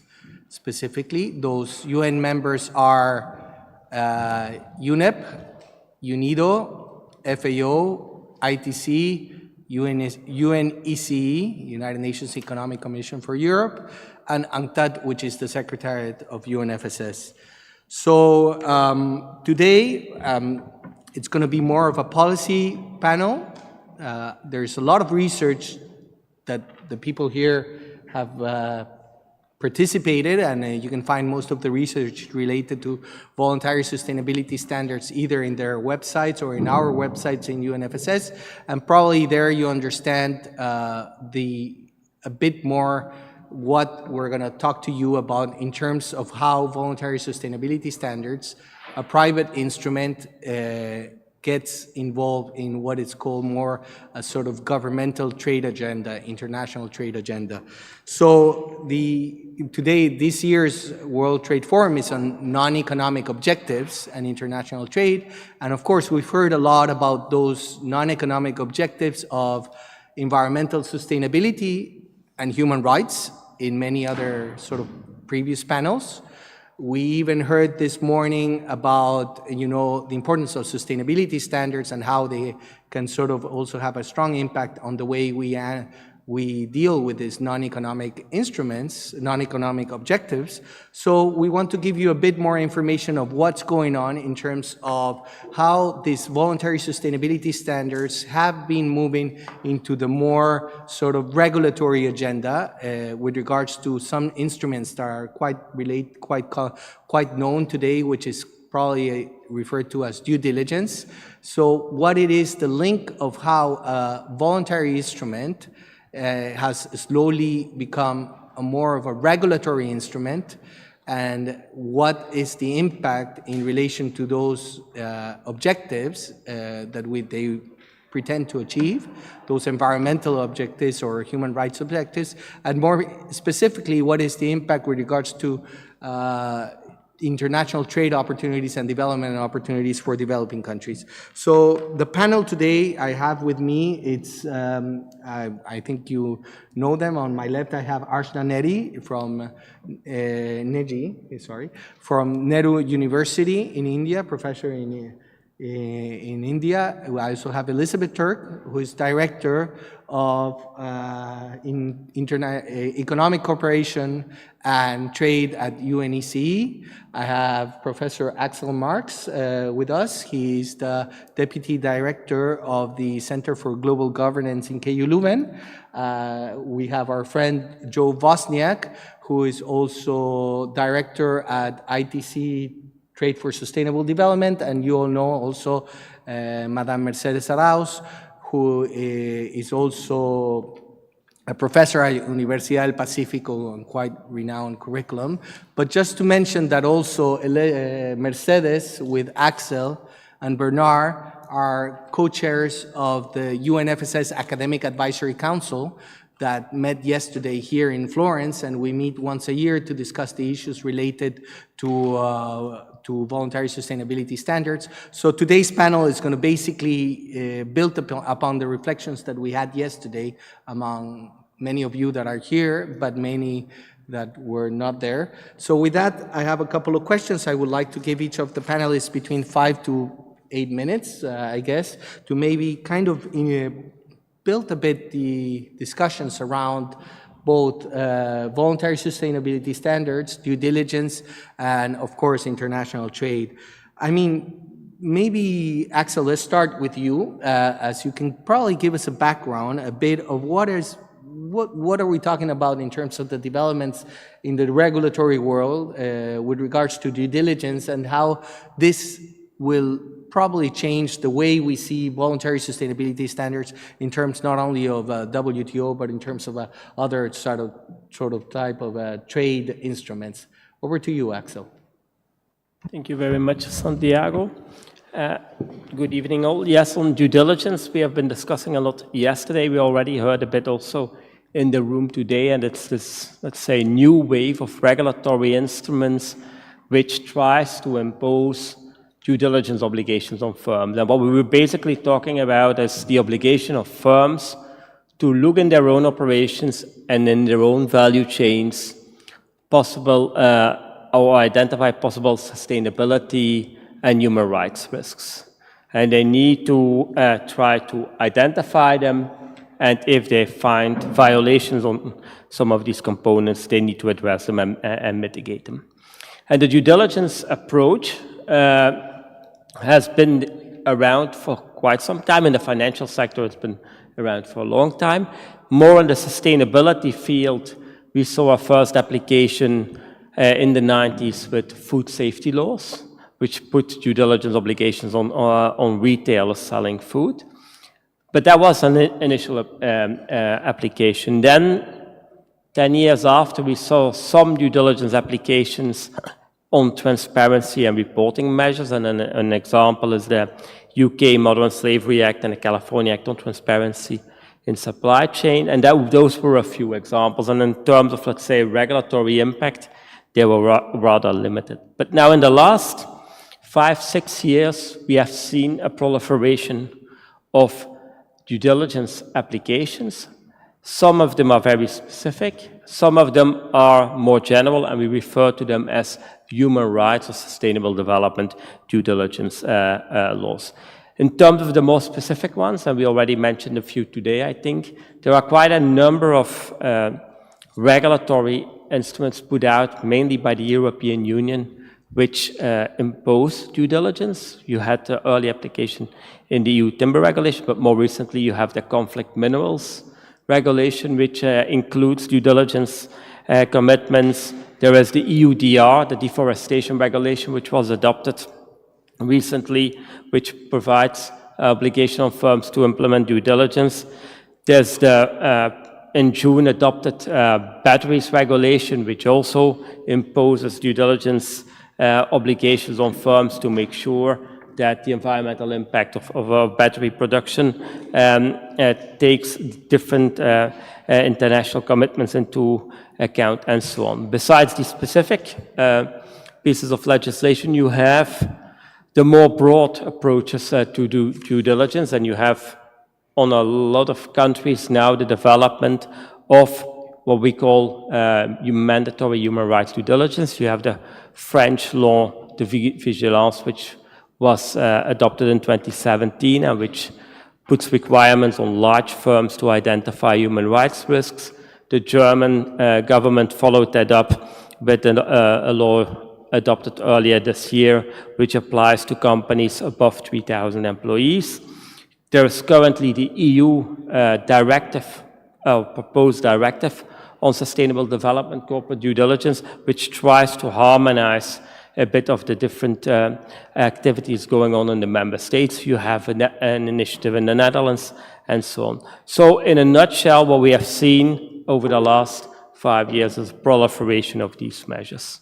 And I think it's an important development. In the context of trade and trade instruments, it's somewhat new in the sense that these autonomous measures try to complement, especially from an EU perspective, some of the other trade instruments which we have, general scheme of preferences, free trade agreements, and so on. But there's a big difference when we talk about general scheme of preferences, free trade agreements, we're basically talking about state-to-state instruments. These due diligence regulations try to target firms directly and try to actually use the power of their value chains to externalize environmental and social standards. So I think it's a very important development. Now, to bring it very quickly to all the developments on voluntary sustainability standards and why we make the link is that what due diligence tries to do is put an obligation on firms to manage their value chains on sustainability metrics. And that's actually precisely also what voluntary sustainability standards try to do, but then of course from a voluntary perspective. So there's a very strong overlap, I think, in logic and approach between due diligence regulatory measures and what voluntary sustainability standards do. And one of the main impacts which can occur, but that's still, of course, debated, and we debated a lot yesterday, is that these due diligence regulatory measures will have an impact on the increased uptake of voluntary standards. Thanks, Axel, for introducing us a bit into the subject. So, as you can probably hear from Axel, we're seeing new autonomous instruments that are being put in place, maybe, of course, with the intention of achieving some type of non-economic objective in the area of environmental sustainability of human rights. And of course, this kind of autonomous instruments will probably change the way we are dealing in the context of our international trade order, in a way. I think today we heard a lot how so many issues that are being dealt in the context of WTO, maybe instruments that were probably designed the way it was designed many years ago, is changing, and today there's other ways that the member states and countries are trying to deal with this kind of objectives, and will probably also represent new ways of dealing with this. And of course, one of those key important elements is about developing countries. How do developing countries manage or at least adapt to this kind of new autonomous instruments, which for them, of course, will have tremendous trade implications. And I would like to sort of bring into the conversation of due diligence and developing countries, Professor Arsna, as you already told us a bit yesterday about some of those challenges for developing countries. You can probably dive us a bit more about what it means in terms of due diligence. I think if you've been following a bit of the trade news, there was very recently a letter from 17 emerging developing countries, a letter to the European Commission, sort of saying some of their concerns about the deforestation regulation. And of course, it's not a given that these things, of course, this kind of regulations are already going to have a strong impact on developing countries, but of course, it's not a given how this is going to be dealt with. So let me give you over to Ashna, and maybe you can give us a bit more about the developing countries perspective. Thank you, Santiago, and also Axel, for setting the ground. And I go specifically to spend a few moments on how to locate the developing countries within this whole debate, also linking it to the discussions that we've been hearing through the day in other panels within the overarching framework of non-environmental concerns within the WTO, because there are several points of overlap where the discussion of sustainability standards links up with those larger issues. So traditionally, for the developing countries, sustainability standards in international trade, whether we are talking about human rights or with environmental concerns, have meant additional obstacles to trade. That is the traditional understanding that the developing countries have had as far as standards are concerned. The implementation of uniform standards across varying market situations has been questioned. The undue burden on weaker players, be it the poorer countries or the small and medium enterprises within these countries, is questioned as exclusionary, not inclusive. The effectiveness of the standards in achieving their sustainability objectives has also been questioned. And of course, the imposed nature of standard setting is questioned as well. Whose standards and who is setting these standards? How inclusive is the process of standard setting, etc. All of these misgivings have resurfaced with the recent turn to due diligence legislation, especially emanating from the European Union. And perhaps this is also linked with what is happening to the health of the World Trade Organization, and where disputes can possibly head given what is happening with the appellate body, etc. So CSDDD, EUDR, CBAM, these are the new acronyms that the developing countries are really worried about and that they are talking about, mainly because they represent this shift. So they're still trying to make sense of this acronym soup, and all of which basically indicate the shift from the voluntary nature of sustainability standards to a sort of mandated obstacle to trade, which can possibly arise. So the CSDDD, or the Corporate Sustainability Due Diligence Directive, has caused concern in the trading partners located in the developing world. The carbon border adjustment mechanism is viewed in India as trade discriminatory, and most of the media coverage, the Ministry of Commerce, those who deal with issues of trade, there was talk about going to the WTO to actually test the legality of the CBAM, even though the EU's view is that this has been properly tested and it was put on board after that.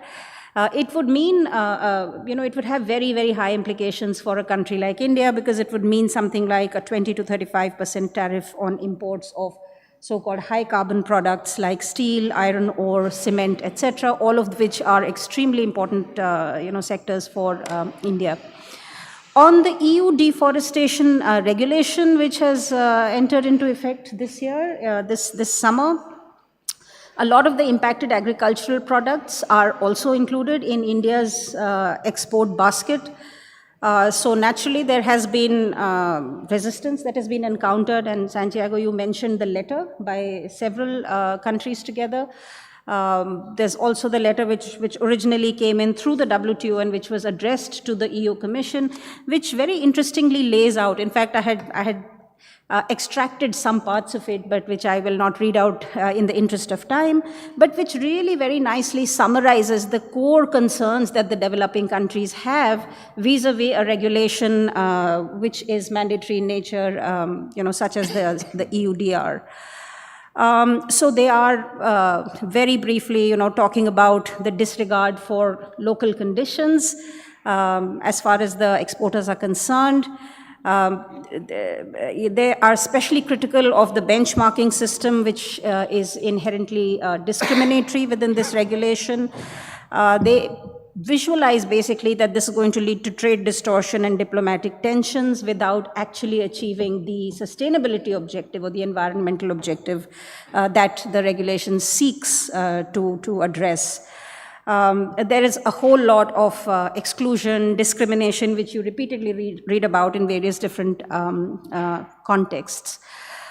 So all of these three, which I broadly speak of as this big shift from the voluntary to the mandatory, I think from the perspective of the developing countries, the targeted objectives are not problematized.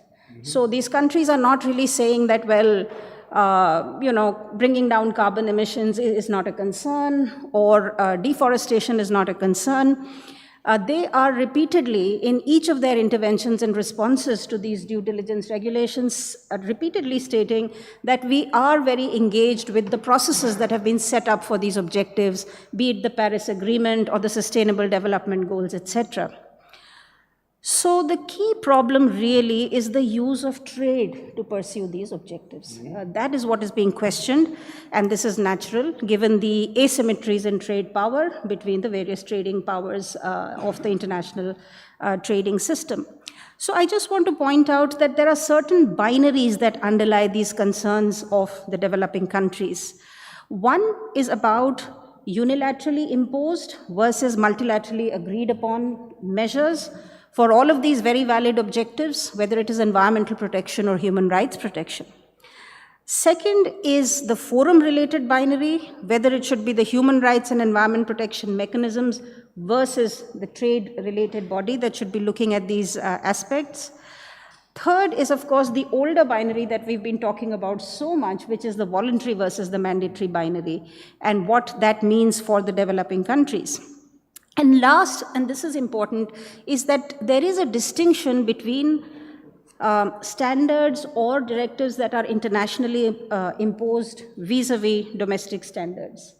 When it comes to, and yesterday I spoke about all of the new initiatives in India in the context of, the Bureau of Indian Standards saying that we're going to include sustainability measures, there are new platforms, etc., etc. But domestic standards are accepted, whereas there is a huge resistance to the international standards. Last word on due diligence, and I've said this so many times in the UNFSS context as well, that the meaning and the conversation on due diligence is very, very distant in the developing world. It's only here that we are hearing so much about due diligence. In the context of the developing countries, due diligence is still a business strategy.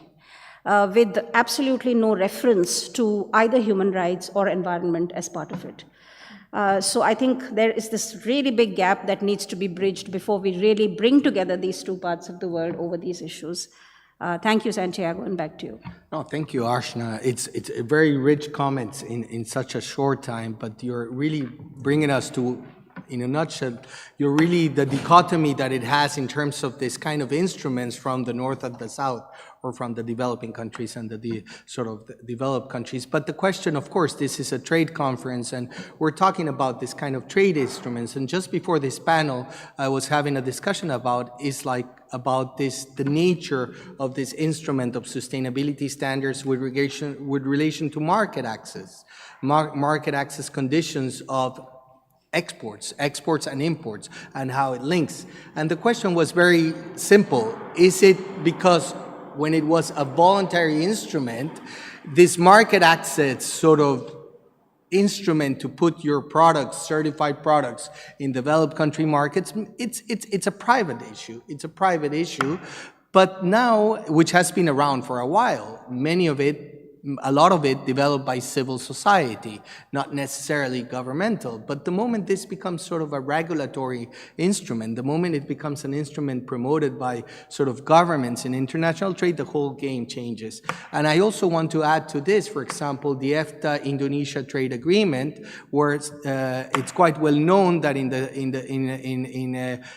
palm oil there is quite strict reference to one certification mechanism, and sort of making it kind of legal or non-legal if you don't certify your products with that certification system. That changes a lot in relationship of how voluntary sustainability standards relates to international trade and to the international trade agenda. And for that, I want to also bring Joe Wozniak, who's been working for maybe 2 decades on voluntary sustainability standards. And he can also give us a bit of the link of what happens when this instrument was voluntary, with how it's being linked or put into the due diligence regulation. And likewise, what's going to happen with this sort of instrument now that they needs to follow the voluntary sustainability, the due diligence sort of regulation. It's a both ways direction. So maybe you can give us your reflection on this topic. Thanks, Santiago. And it's not I'm not that old, so it's not like 20 years yet. Okay, but almost. We're moving there. We're moving there. So yeah, maybe I'll just back up a bit in terms of kind of how we got here, I guess, in terms of this whole issue of due diligence and standards, and then go from there in terms of the role of potential VSS in due diligence. So, I mean, just to kind of back up in terms of what these private standards or voluntary sustainability standards or codes of conduct are all about. I mean, they're essentially private initiatives that have been put together by NGOs, by civil society, by companies or brand associations over the past 20 years, and really to look at issues such as environmental sustainability, social and labor type issues and criteria, quality, food safety plus beyond mandatory standards, and then also ethics and economic type criteria. And they were developed over the past, since probably the Rio summit in '92, they really kind of took off after the Rio summit, with the idea that there was, from the perspective of consumers in the North, companies in the North, there wasn't the confidence that developing country governments could essentially implement sufficient social and environmental type practices and so forth. And as a result, they had to go private, if you will, to validate that in their own supply chains. So arguably this was a very niche type of sector in the 90s, but then we saw a huge, let's say, exponential growth of these standards probably about 15 years ago, more or less at the time that we started working on this subject at ITC. And I think that when we look at the emergence of due diligence and all these, let's say non-economic type trade measures that we've been discussing today, how did this come about? Well, at least from the European Commission perspective, it was that, okay, we had 20 years, we let these voluntary standards run their course, free market for 20 years, and what's the impact? And the answer is there is no impact, or we don't see it. We don't see any movement and change really from a statistically significant perspective in terms of where the needle has moved in terms of sustainability. And there were certain milestones along the way, like the Rana Plaza disaster, and obviously the climate crisis that kind of push this into the main, the main lines or the headlines.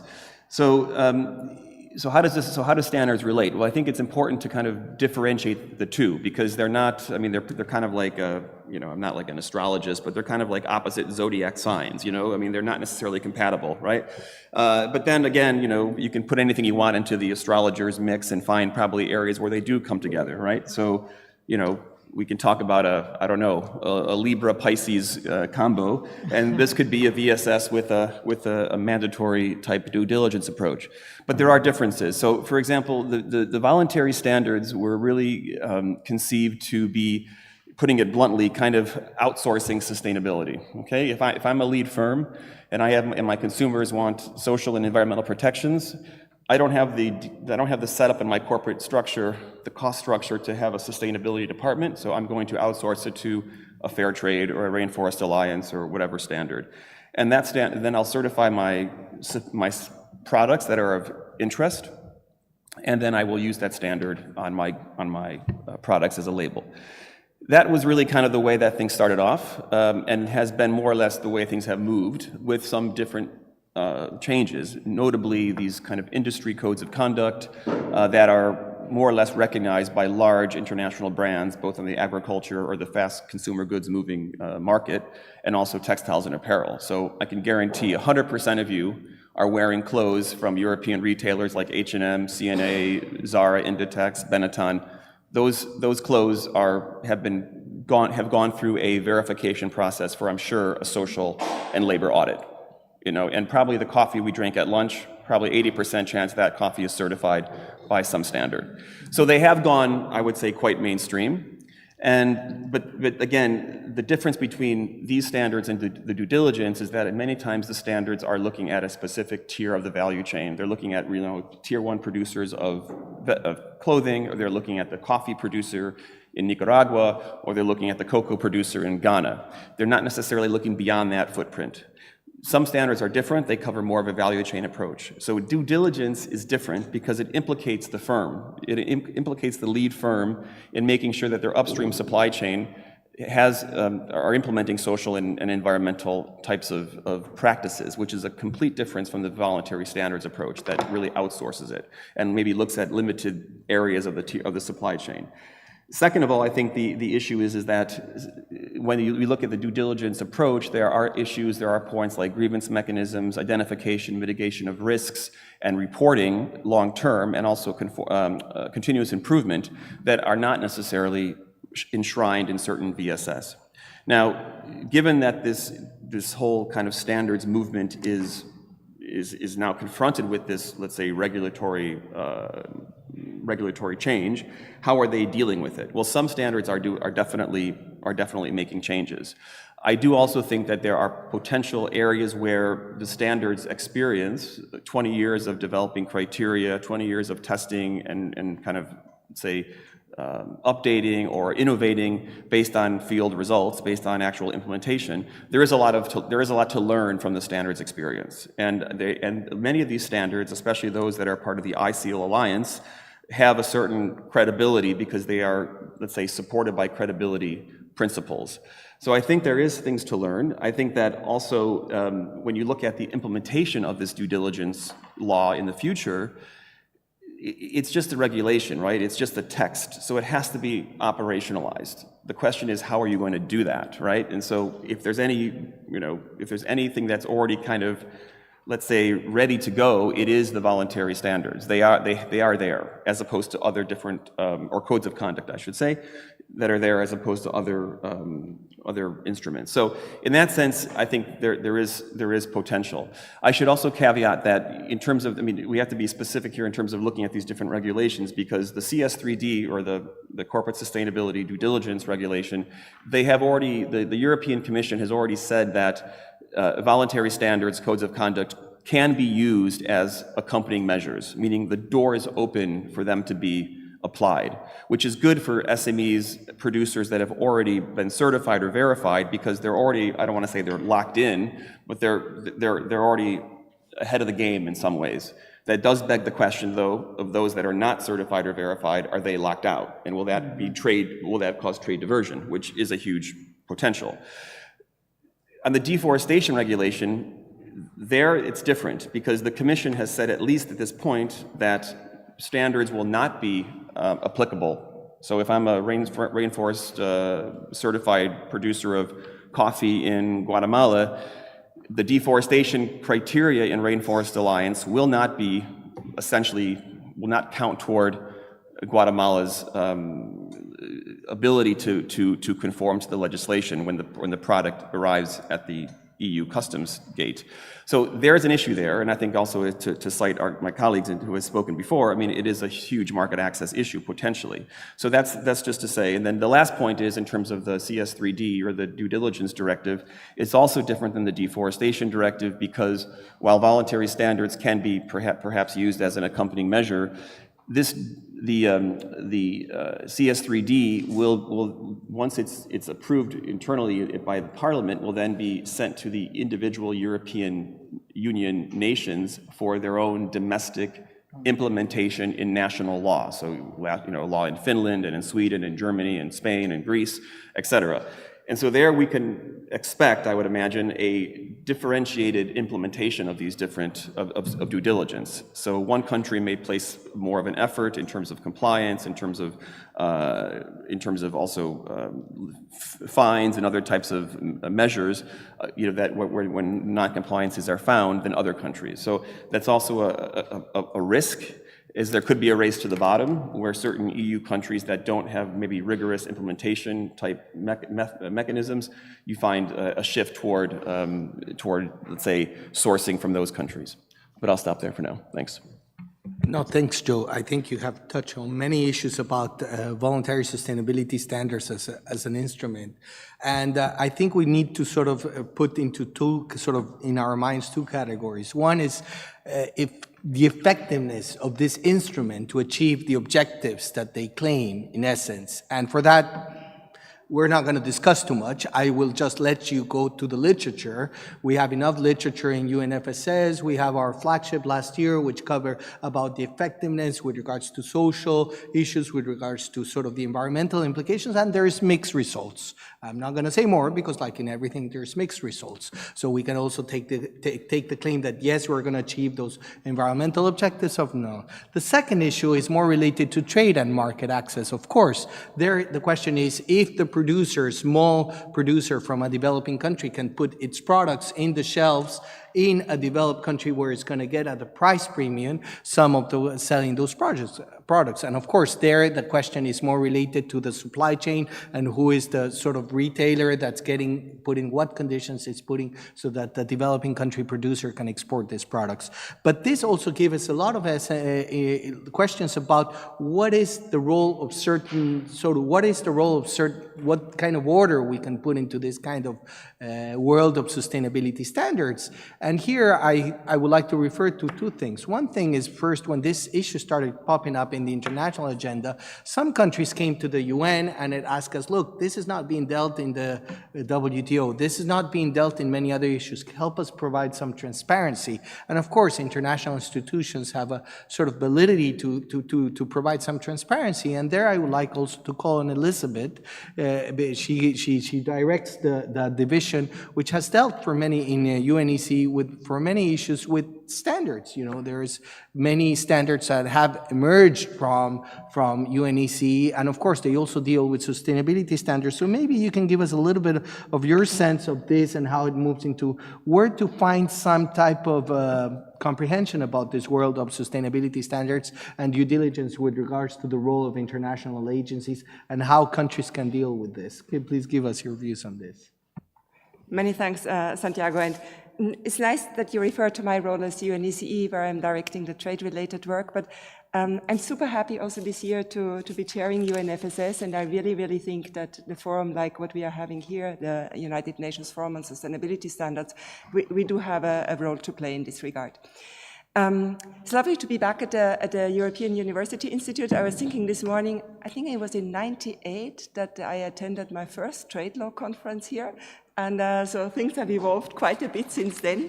But I also think there is a lot remaining to be done.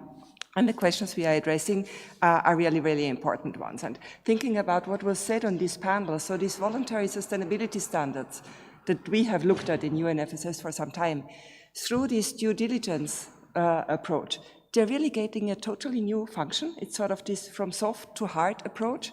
And all of this in a dynamic where I would say the European due diligence approach is the driving force, and much of the developing world is at the receiving side. So I think as the UN, as international organizations, we really have a key role to play in terms of looking at the development mandate here. So my first point would be very much in this regard, looking at the topic at the interface of economic, environmental, and social issues.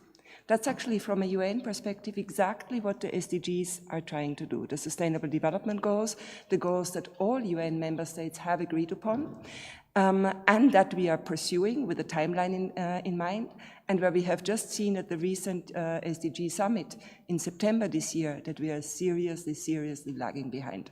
We are not only missing many of the Sustainable Development Goals, we are even going back on some of the targets. So looking at voluntary sustainability standards as a tool that can maybe help us achieve some of these effects, but that also pose challenges, as we have just heard, in terms of economic development and market access.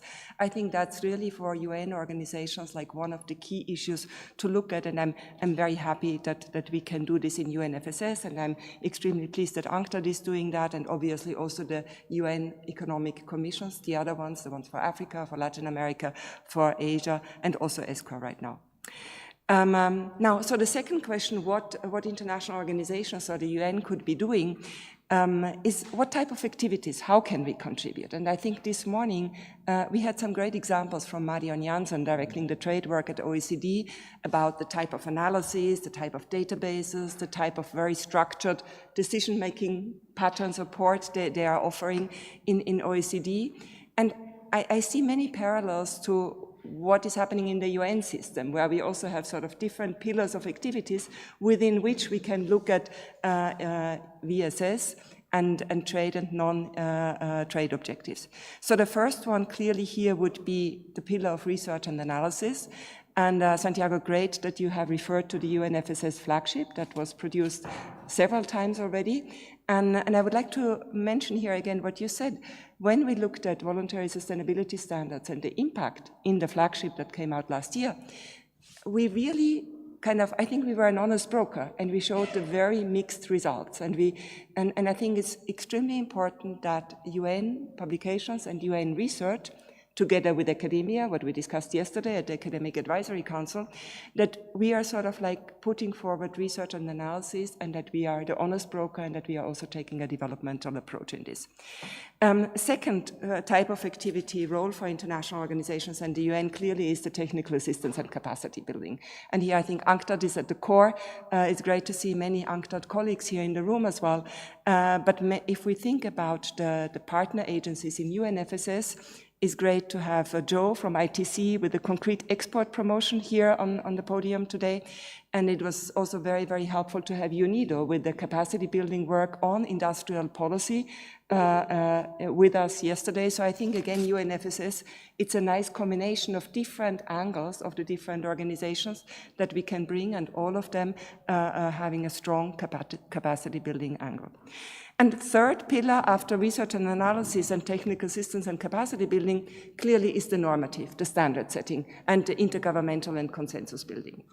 And let me share a few reflections about this, because on the one hand, standard setting is everybody's mind these days, and particularly as we can see that there are challenges in terms of international economic law being developed. We see that this lawmaking function, the hardcore lawmaking function, doesn't quite work right now, for example, in WTO.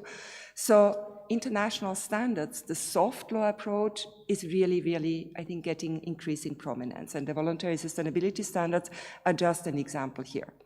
I see the normative and consensus building function of UN organizations to go in several aspects here. And I would like to just mention the importance of not only standard setting, what we are doing, for example, at UNECE, but also providing a forum for exchange of best practices and sharing of experiences. And again, I think that can happen in the South-South context. I can only look at UNCTAD here, like you're really sort of at the forefront, but that can also happen at the North-South context. And I would like to link that to the discussions we had this morning, where we had many references to the importance of, for example, the TBT committee, where there is this exchange on the type of non-trade relate or the non-tariff barriers happening in WTO. And I think it's quite interesting in the WTO context that you also have initiatives to put forward the deliberative function of WTO, where you're exactly trying, or some member states are exactly trying to have this sort of like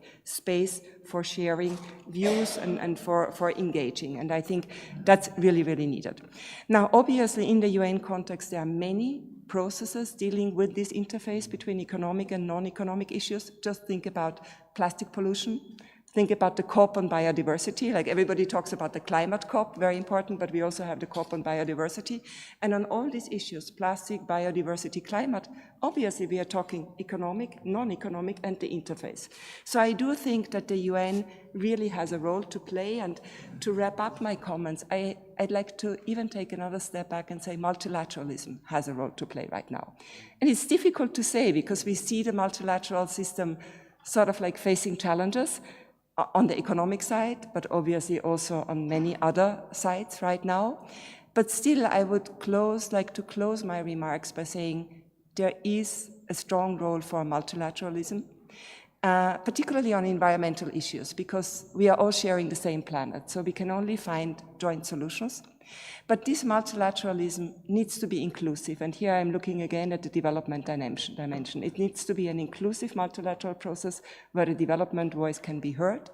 And thirdly, this multilateralism, it needs to transcend silos. And I think we've also heard that this morning that there are so many expert debates, but it's only by joining the debates from the different silos that we can really meet the challenges of today, and that we can sort of like achieve the sustainable development goals to which we are all have committed. So I think I close here, and once again to say I'm extremely happy about the work that UNFSS is doing, and it's a great honor to chair these deliberations this year, and I'm very committed and convinced that UNFSS has a strong role to play. We're very happy and proud to have you as chair, Elizabeth. You always guide us. And I think you mentioned many issues. One important issue is that developing countries trust the UN. What is the mistrust of developing countries with sort of the trading system to a certain level? That's why they want to deal with some of the sustainable development issues, related claims in the context of some type of other for us, if it cannot be done through the instruments that are allowed through the multilateral trading system. I would like to link to Mercedes. She's always giving us very interesting comments. And of course, in the context of due diligence, maybe she can give us a bit more experience about your SMEs in Peru and the questions of the implication that this is going to have. You always told us a lot about how when you negotiated the free trade agreement between Peru and United States, you had to do tremendous effort on this sort of forest protection laws and things like that. And of course, you did that hard work back then. And now the question, did somebody ask Peru, which you already told us yesterday, but I would like the audience to know, did somebody ask Peru before this regulation was passed what they thought and what kind of implications it's going to have to them? Please tell them if they were asked. You're right. I mean, nobody asked the countries. I mean, really, I was working with you about VSS, and that was the issue that we were starting to analyze and see how helpful are them to develop our sectors of export sectors, particularly agriculture. And then suddenly we have this, and the government was surprised, basically because immediately the coffee sector, the cocoa sector came to the Ministry of Trade and the Ministry of Agriculture. We have to do something. 50% of our exports of coffee and cocoa comes to Europe, so it's a lot. And unfortunately, not all of them are certified. Why? Because Peru, as many developing countries, have a large informal sector. Most of these people are SMEs, and they don't really have property rights because with the forestry law, nobody has property rights in the forest and in the areas that were deforested before, but they have this vocation for forestry. So once you don't have property rights, how can you have a formal ownership and geolocalization and things like that? There were colons that used to produce coca leaves, illegal croppings, and all the incentives were, okay, don't do that. Go for coffee, go for cocoa. That there's a market for you, you should probably find there that there's a possibility of having business, and they did. And now comes this regulation, and they say in 18 months, you have to have everything done, you know, without regulation completed yet in the European Union. And that's very hard. I mean, there are like 3 million people that are related to these two industries that are going to be affected. Palm oil is not a problem because these are big firms that are managing that. They already have the perfect certifications with VSS, so they don't have any problem. Wood doesn't have a problem. Why? Because wood also passed through this FTA, so we have to have all these certifications that we are sure that wood, and the government is involved, that doesn't come from a deforestation or things like that. But these people are not prepared, and they're small businesses. Those that were already in the VSS process, they were like working in interesting ways, you know, for example, association of producers. Why? Because it's cheaper to have one single certification coming from an association. It's a collective benefit. So that's something that the VSS was putting into place, for example, the association of these producers, but they're in the process, so not all of them are there, you know, so it's very hard to implement. That's why, let me tell you, I'm not against these norms of having preparation for avoiding deforestation. Of course, we are in the same track. We believe that. We have COP20 a few years ago in Lima. We believe in protection of the environment, but we cannot impose something that is impossible to accomplish in such a manner.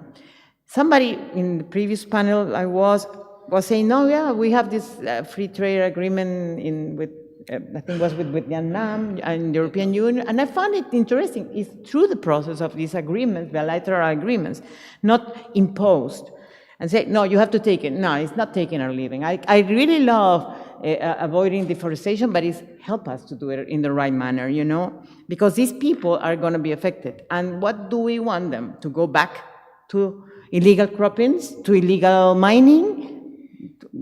That's the kind of things that we're offering the poor people, because these are poor people.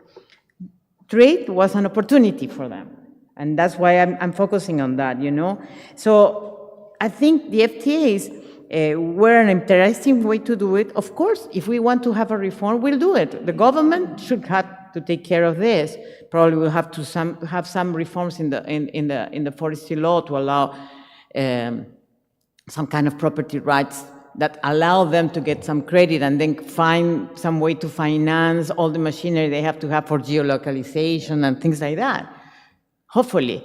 But that means that also we not only have to deal with the European Union, but also with US, because they have to see if we're reforming that law that we generated through the FTA we have with them, if they agree with our changes. So first story, but also with our Congress. I mean, passing that law was horrible. We have to face the Congress. We have a problem in the jungle because they got confused and unfortunately people die, policemen and things like that. So it was horrible. There was a lot of conflict around these issues. And we're not taking care of that.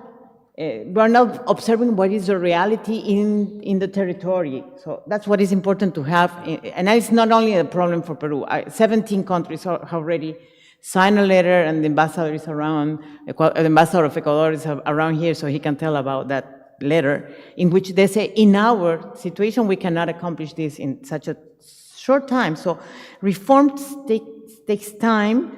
We can do it, but the Congress, it's not like the Congress we have when we have the FTA. I mean, that time we were like free traders. Now, with this polarization, we don't see that as a possibility or an easy possibility. Anyway, the thing is, this is a big challenge in which I think cooperation is very important. So I understand this is something that you want your firms in Europe to accomplish some behavior, and that's perfect, but usually, if we want to be certified, the people that pay for the certification are the producers, not the firms. Not these large firms that are the buyers. The monopoly power, the monopsony power will make them pay. And it's okay. Firms were doing it because I have a little study with my students in which we prove that large firms did it. Medium-sized firms are the best, the ones that are getting much profit of being certified through BSS. But small firms don't do it because it's too costly. So we have to introduce them here. And then with this new law, certification will be very, very difficult now. So I think we have to face that reality if we want to work with an interesting process in which we can have more producers, particularly because we believe in trade as an instrument to reduce poverty. I don't think trade should be used only for benefit the large firms. And other objectives are interesting. They can come with that, but make sure that we have that in the same manner. With the labor issues, we were already settled because we have that in our agreement with the European Union also. We have a very interesting chapter on labor rights and civil rights also, I mean, human rights. So I think if we did have this conversation beforehand, it will be much easier. I hope we can get it further. And cooperation is not only technical help or capacity building. It's, okay, where are the funds to do this? Where is the resources? And that's something that Vera was mentioning this morning also. Where are the money? Where is the money in which we can really, with cooperation, improve our abilities to accomplish and comply with the law, basically. Thank you. No, thanks, Mercedes. I think you raised many important issues from the developing country perspective. Let's open it to the floor. I know we're already over time, but given that we started a bit late, we can take a couple of questions from the floor. Whoever is interested, please take the microphone. And if you want to raise the question, please. I think they know you by now, but you can repeat your name. James, I think you asked already. So so thank you very much. I thought they were great presentations and really interesting insights across a range of issues. I suppose I just wanted to call for one slight nuance in talking about due diligence regulation, because it feels to me like there's actually two different types going on, and we should delineate between them. So there's one set which looks at products primarily and is about regulating borders.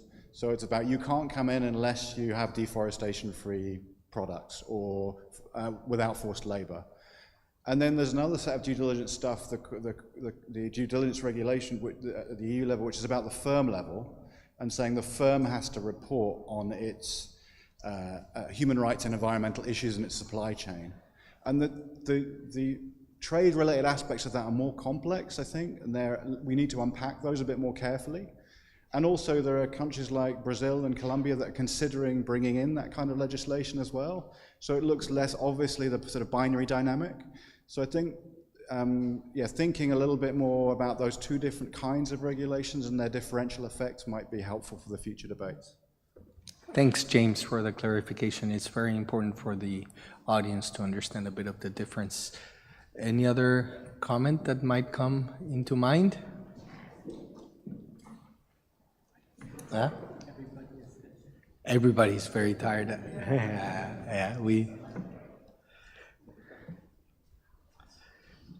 Hello, I'm 𝐁𝐥𝐸𝐽𝐿, a PhD researcher here at the UI. And thank you for the presentation. I have questions regarding, maybe more technically, the compatibility issues arising from the EU due diligence directive. So we see, we know how the sustainability issues matters, how human rights, environmental issues matter.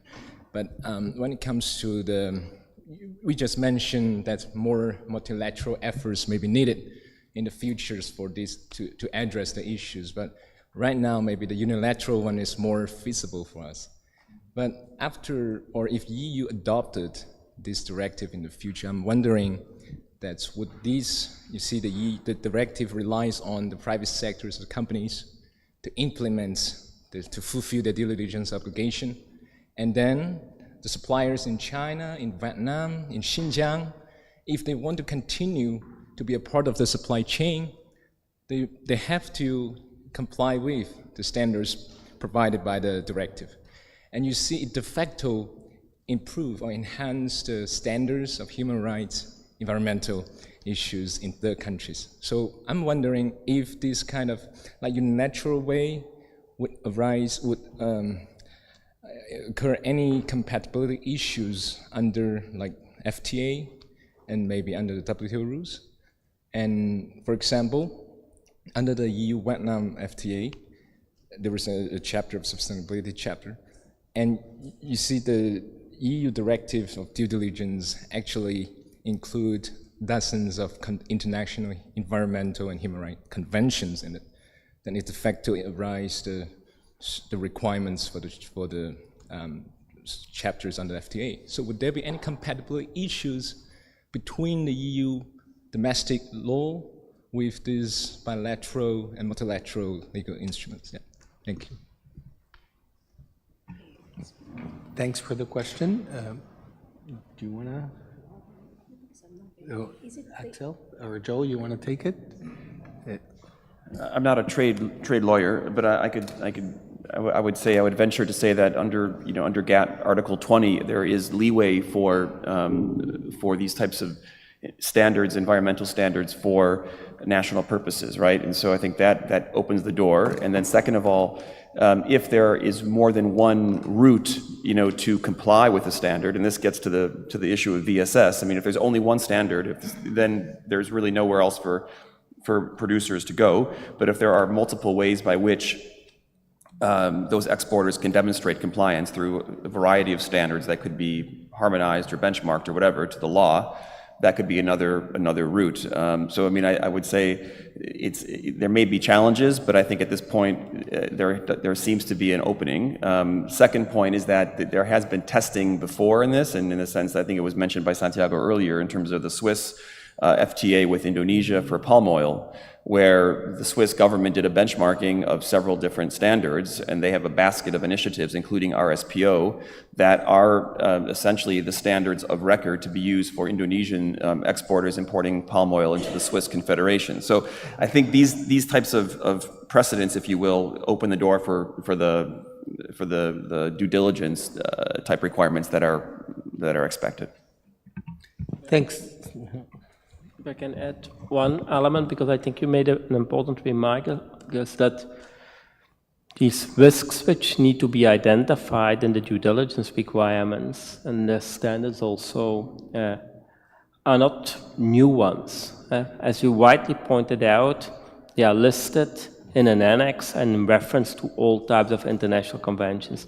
And these are typically the international conventions which are also referenced in free trade agreements, in the GSP regulation, and so on. So from that perspective, it's a very, let's say, multilateral approach to try to start off with international commitments to international conventions and try to enforce these via different types of mechanisms. But there are no new standards in that way which are developed. Thanks, Axel. Just to clarify a bit, Joe, it is true there was a benchmarking exercise, but the benchmarking exercise did not include the ISPO. So, I mean, there's a sort of a different ISPO, for those that don't know, it's Indonesian palm oil. So let's not get into that kind of discussion, but it's part of the implementation agreement of the free trade agreement, but it is very interesting how it has to be an international standard, but it cannot be the national standard. So, I mean, you have to also see how these trade agreements are free trade agreements. If you want, we can discuss it later. And okay. Well, just a point. You kind of really.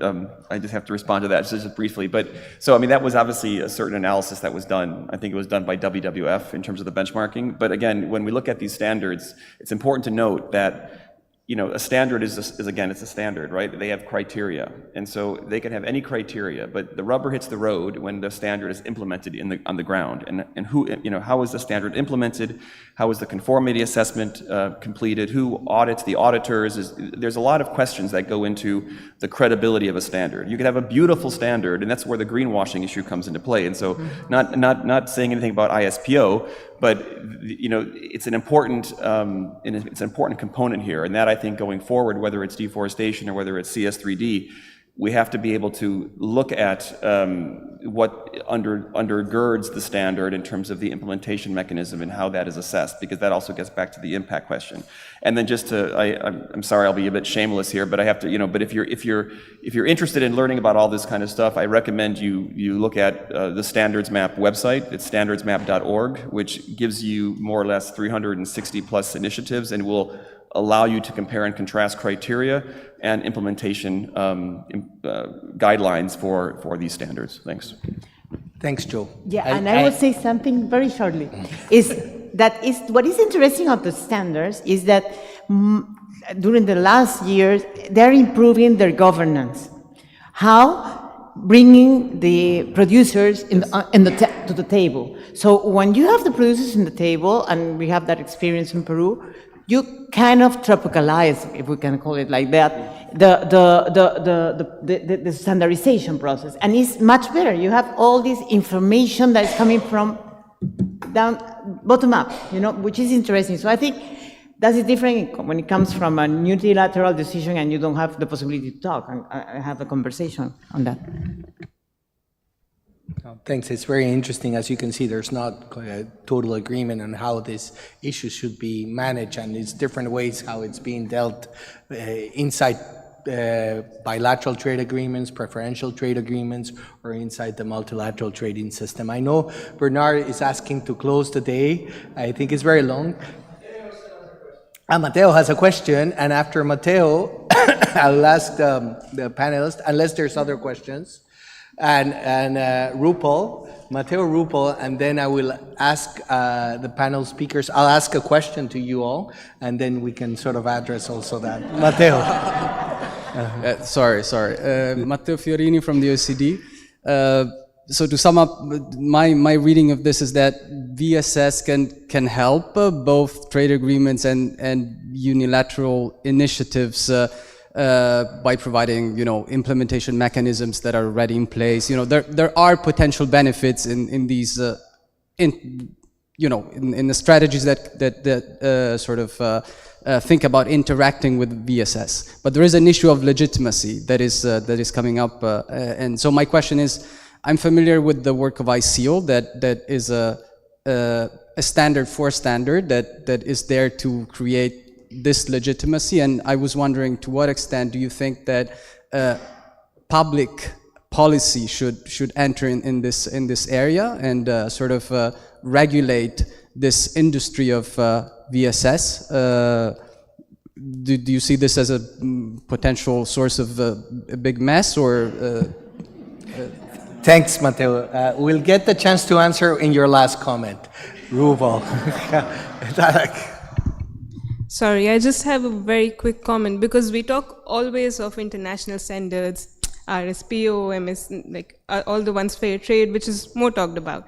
But in our work in UNCTAD, we've also seen that these relate more also to the national standards. For example, the ones Africa has with their own forestry mechanisms or fisheries mechanisms. Or ECOMARC. Or ECOMARC, Africa, that's the one that I was saying.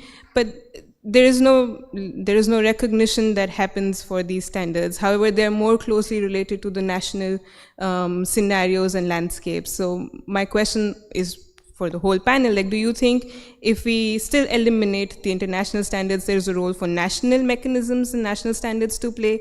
Because we heard yesterday already India has much more on human rights, which we're already developing on ground. So then do we need something that's coming unilaterally from Europe, or can we depend more on national mechanisms? Thanks, a very important point. So I'm going to ask my question, and then the panelists get to choose if they want to answer Matteo's, Rupal's, or my question. I think we heard a lot about how sustainability standards maybe are outside of the sort of trade rules, international trade rules, as we know them in the context of WTO. I would like to ask the panelists, now with these developments that we have of due diligence, in their opinion, from their perspective, what is the kind of framework where they need to be discussed by maybe countries, or do they not need to be discussed in terms of the country's kind of machinery? If they have any thoughts on this or not, because I think this is one of the questions that's going to be asked in the coming year as we deal with this kind of instruments. And I'm going to go in the same order of the speakers, so I'm going to ask Arshna to choose one of the three questions and to give us your 1 minute thoughts on the answer. Thank you, Santiago, and I'm not sure I'm really responding to any of the questions, but I'm just going to give you my 1 minute in any case. You know, so what I spoke about was this really dismal sounding thing about the deadlock between the developed countries and the developing countries, and, you know, how do we get out of it? And the extreme conspiracy theorists would say that this is good timing on the part of the EU to turn to trade-related measures because the WTO system is broken. You can always put cases into cold storage, appealing into the void. We had a lot of discussion on that in the morning. But I want to go back to, I don't think we should let go of the value of sustainability standards or due diligence. And I go back to another theme that we met yesterday, which is that going back to how you address sustainability. In 1987, Brundtland said economic, social, environmental. In 2015, Agenda 2030 said prosperity, people, planet. It was a different way of saying the same thing. And I think the fundamental structuring of standards should increasingly address the lack of balance. One of the reasons why there is resistance to these new standards and due diligence regulations is because they are always seen to be excessively addressing planetary concerns, environmental concerns, which may be quite distant from the developing countries. Can we ask, when we structure these new regulations and standards, that are they also, you know, do they also contain a component which addresses issues of people and issues of prosperity as well? I think those are the standards which will be acceptable. And last line is the process of standard setting, which should be more inclusive, of course, to make it more acceptable. Thank you. Thanks, Arshna. Very difficult exercise. Axel, you did go first, and I didn't ask you to go first, but please go. Your 1 minute thoughts. Okay, thank you very much, Santiago. I want to come back to the comment Matteo made. That's been a discussion already for a long time in the standards community. So basically, who certifies the certifiers? And ICL has their membership type of structure and set of credibility principles, standards some members need to comply with, but it will be an important issue. What we see happening in some of the regulations is that, for instance, the Renewable Energy Directive, the Commission created a recognition system to recognize certain voluntary sustainability standards which were proof of sustainable biofuels. So that's already some kind of a mechanism where you recognize it. That might be duplicated in other regulations. So that's a bit wait and see. But maybe a third important element here is that the Commission just adopted a green claims regulation, which tries to provide a framework to prevent greenwashing by companies. And that's another step in that direction of trying to regulate that type of standards. Thank you. Thanks, Axel. Joe, you get 1 minute, although you took a lot before. Okay, sorry. Okay, I mean, just very, very quickly to respond to the question on public policy or national standards. I mean, I do think that there will be a consolidation or a shakeout in terms of these VSS going forward. Large and large do, because I think there was even another publication of a new EC law or regulation coming in that will essentially look at which standards are greenwashing standards and those will be outside of the let's say acceptable standards for European sales for consumers, right? So that just came out like last week or the week before. So there will be I think a further consolidation, which will help to kind of move more toward the credible standards and reduce any greenwashing. And that also, I think, will help toward bringing on implementation practices that are also credible through a public, let's say, process. And helping also down the road, my view is because of the way this is moving in terms of regulatory type approaches, to then bring up to speed and up to the right standard, I say, not to overuse that word, of national regulations as well. Thank you. Thanks, Joe. Elizabeth? Thank you. So first of all, do we need a forum to discuss these issues? Yes, absolutely. That's also why I kind of dwelled so much on consensus building and platform for exchange. Secondly, just to bear in mind, today we are talking about VSS from a trade perspective. There's this whole universe of ESG standards in the finance sector, ESG compliance. So again, a totally different universe, and I think we need to connect the silos to understand the issue. And thirdly, Matteo, do we need to regulate the mess somewhere? Yesterday we had a really interesting discussion about regulation for those companies that are doing the certification and the inspection and auditing, and I think that's also really important to pursue. I'm sure he's looking forward to the report that we provide after the AAC, which will summarize this. Mercedes? Well, I think all the fora that we know related of this multilateral system should be involved. I think we have to bring this conversation in WTO, in UNCTAD, of course in IMF and the World Bank, because there's the need of financing these issues, and in the RTAs also. Of course, bilateral and multilateral groups should do it.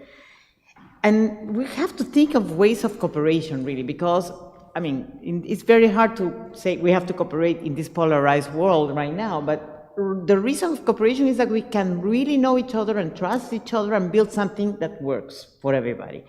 And the world is a common home, so we have to be prepared to have this common world working in the right way, you know, with human rights and good management of our environment and things like that. So North-South cooperation is important, but also South-South cooperation is important. I think we have to also see each other as people that are having the same problems, you know, so we have to understand that.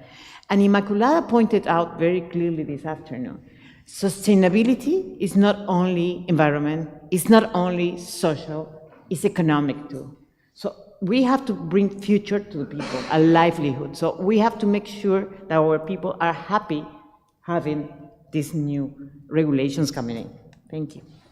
Thanks, Mercedes. I think it summarizes quite a lot.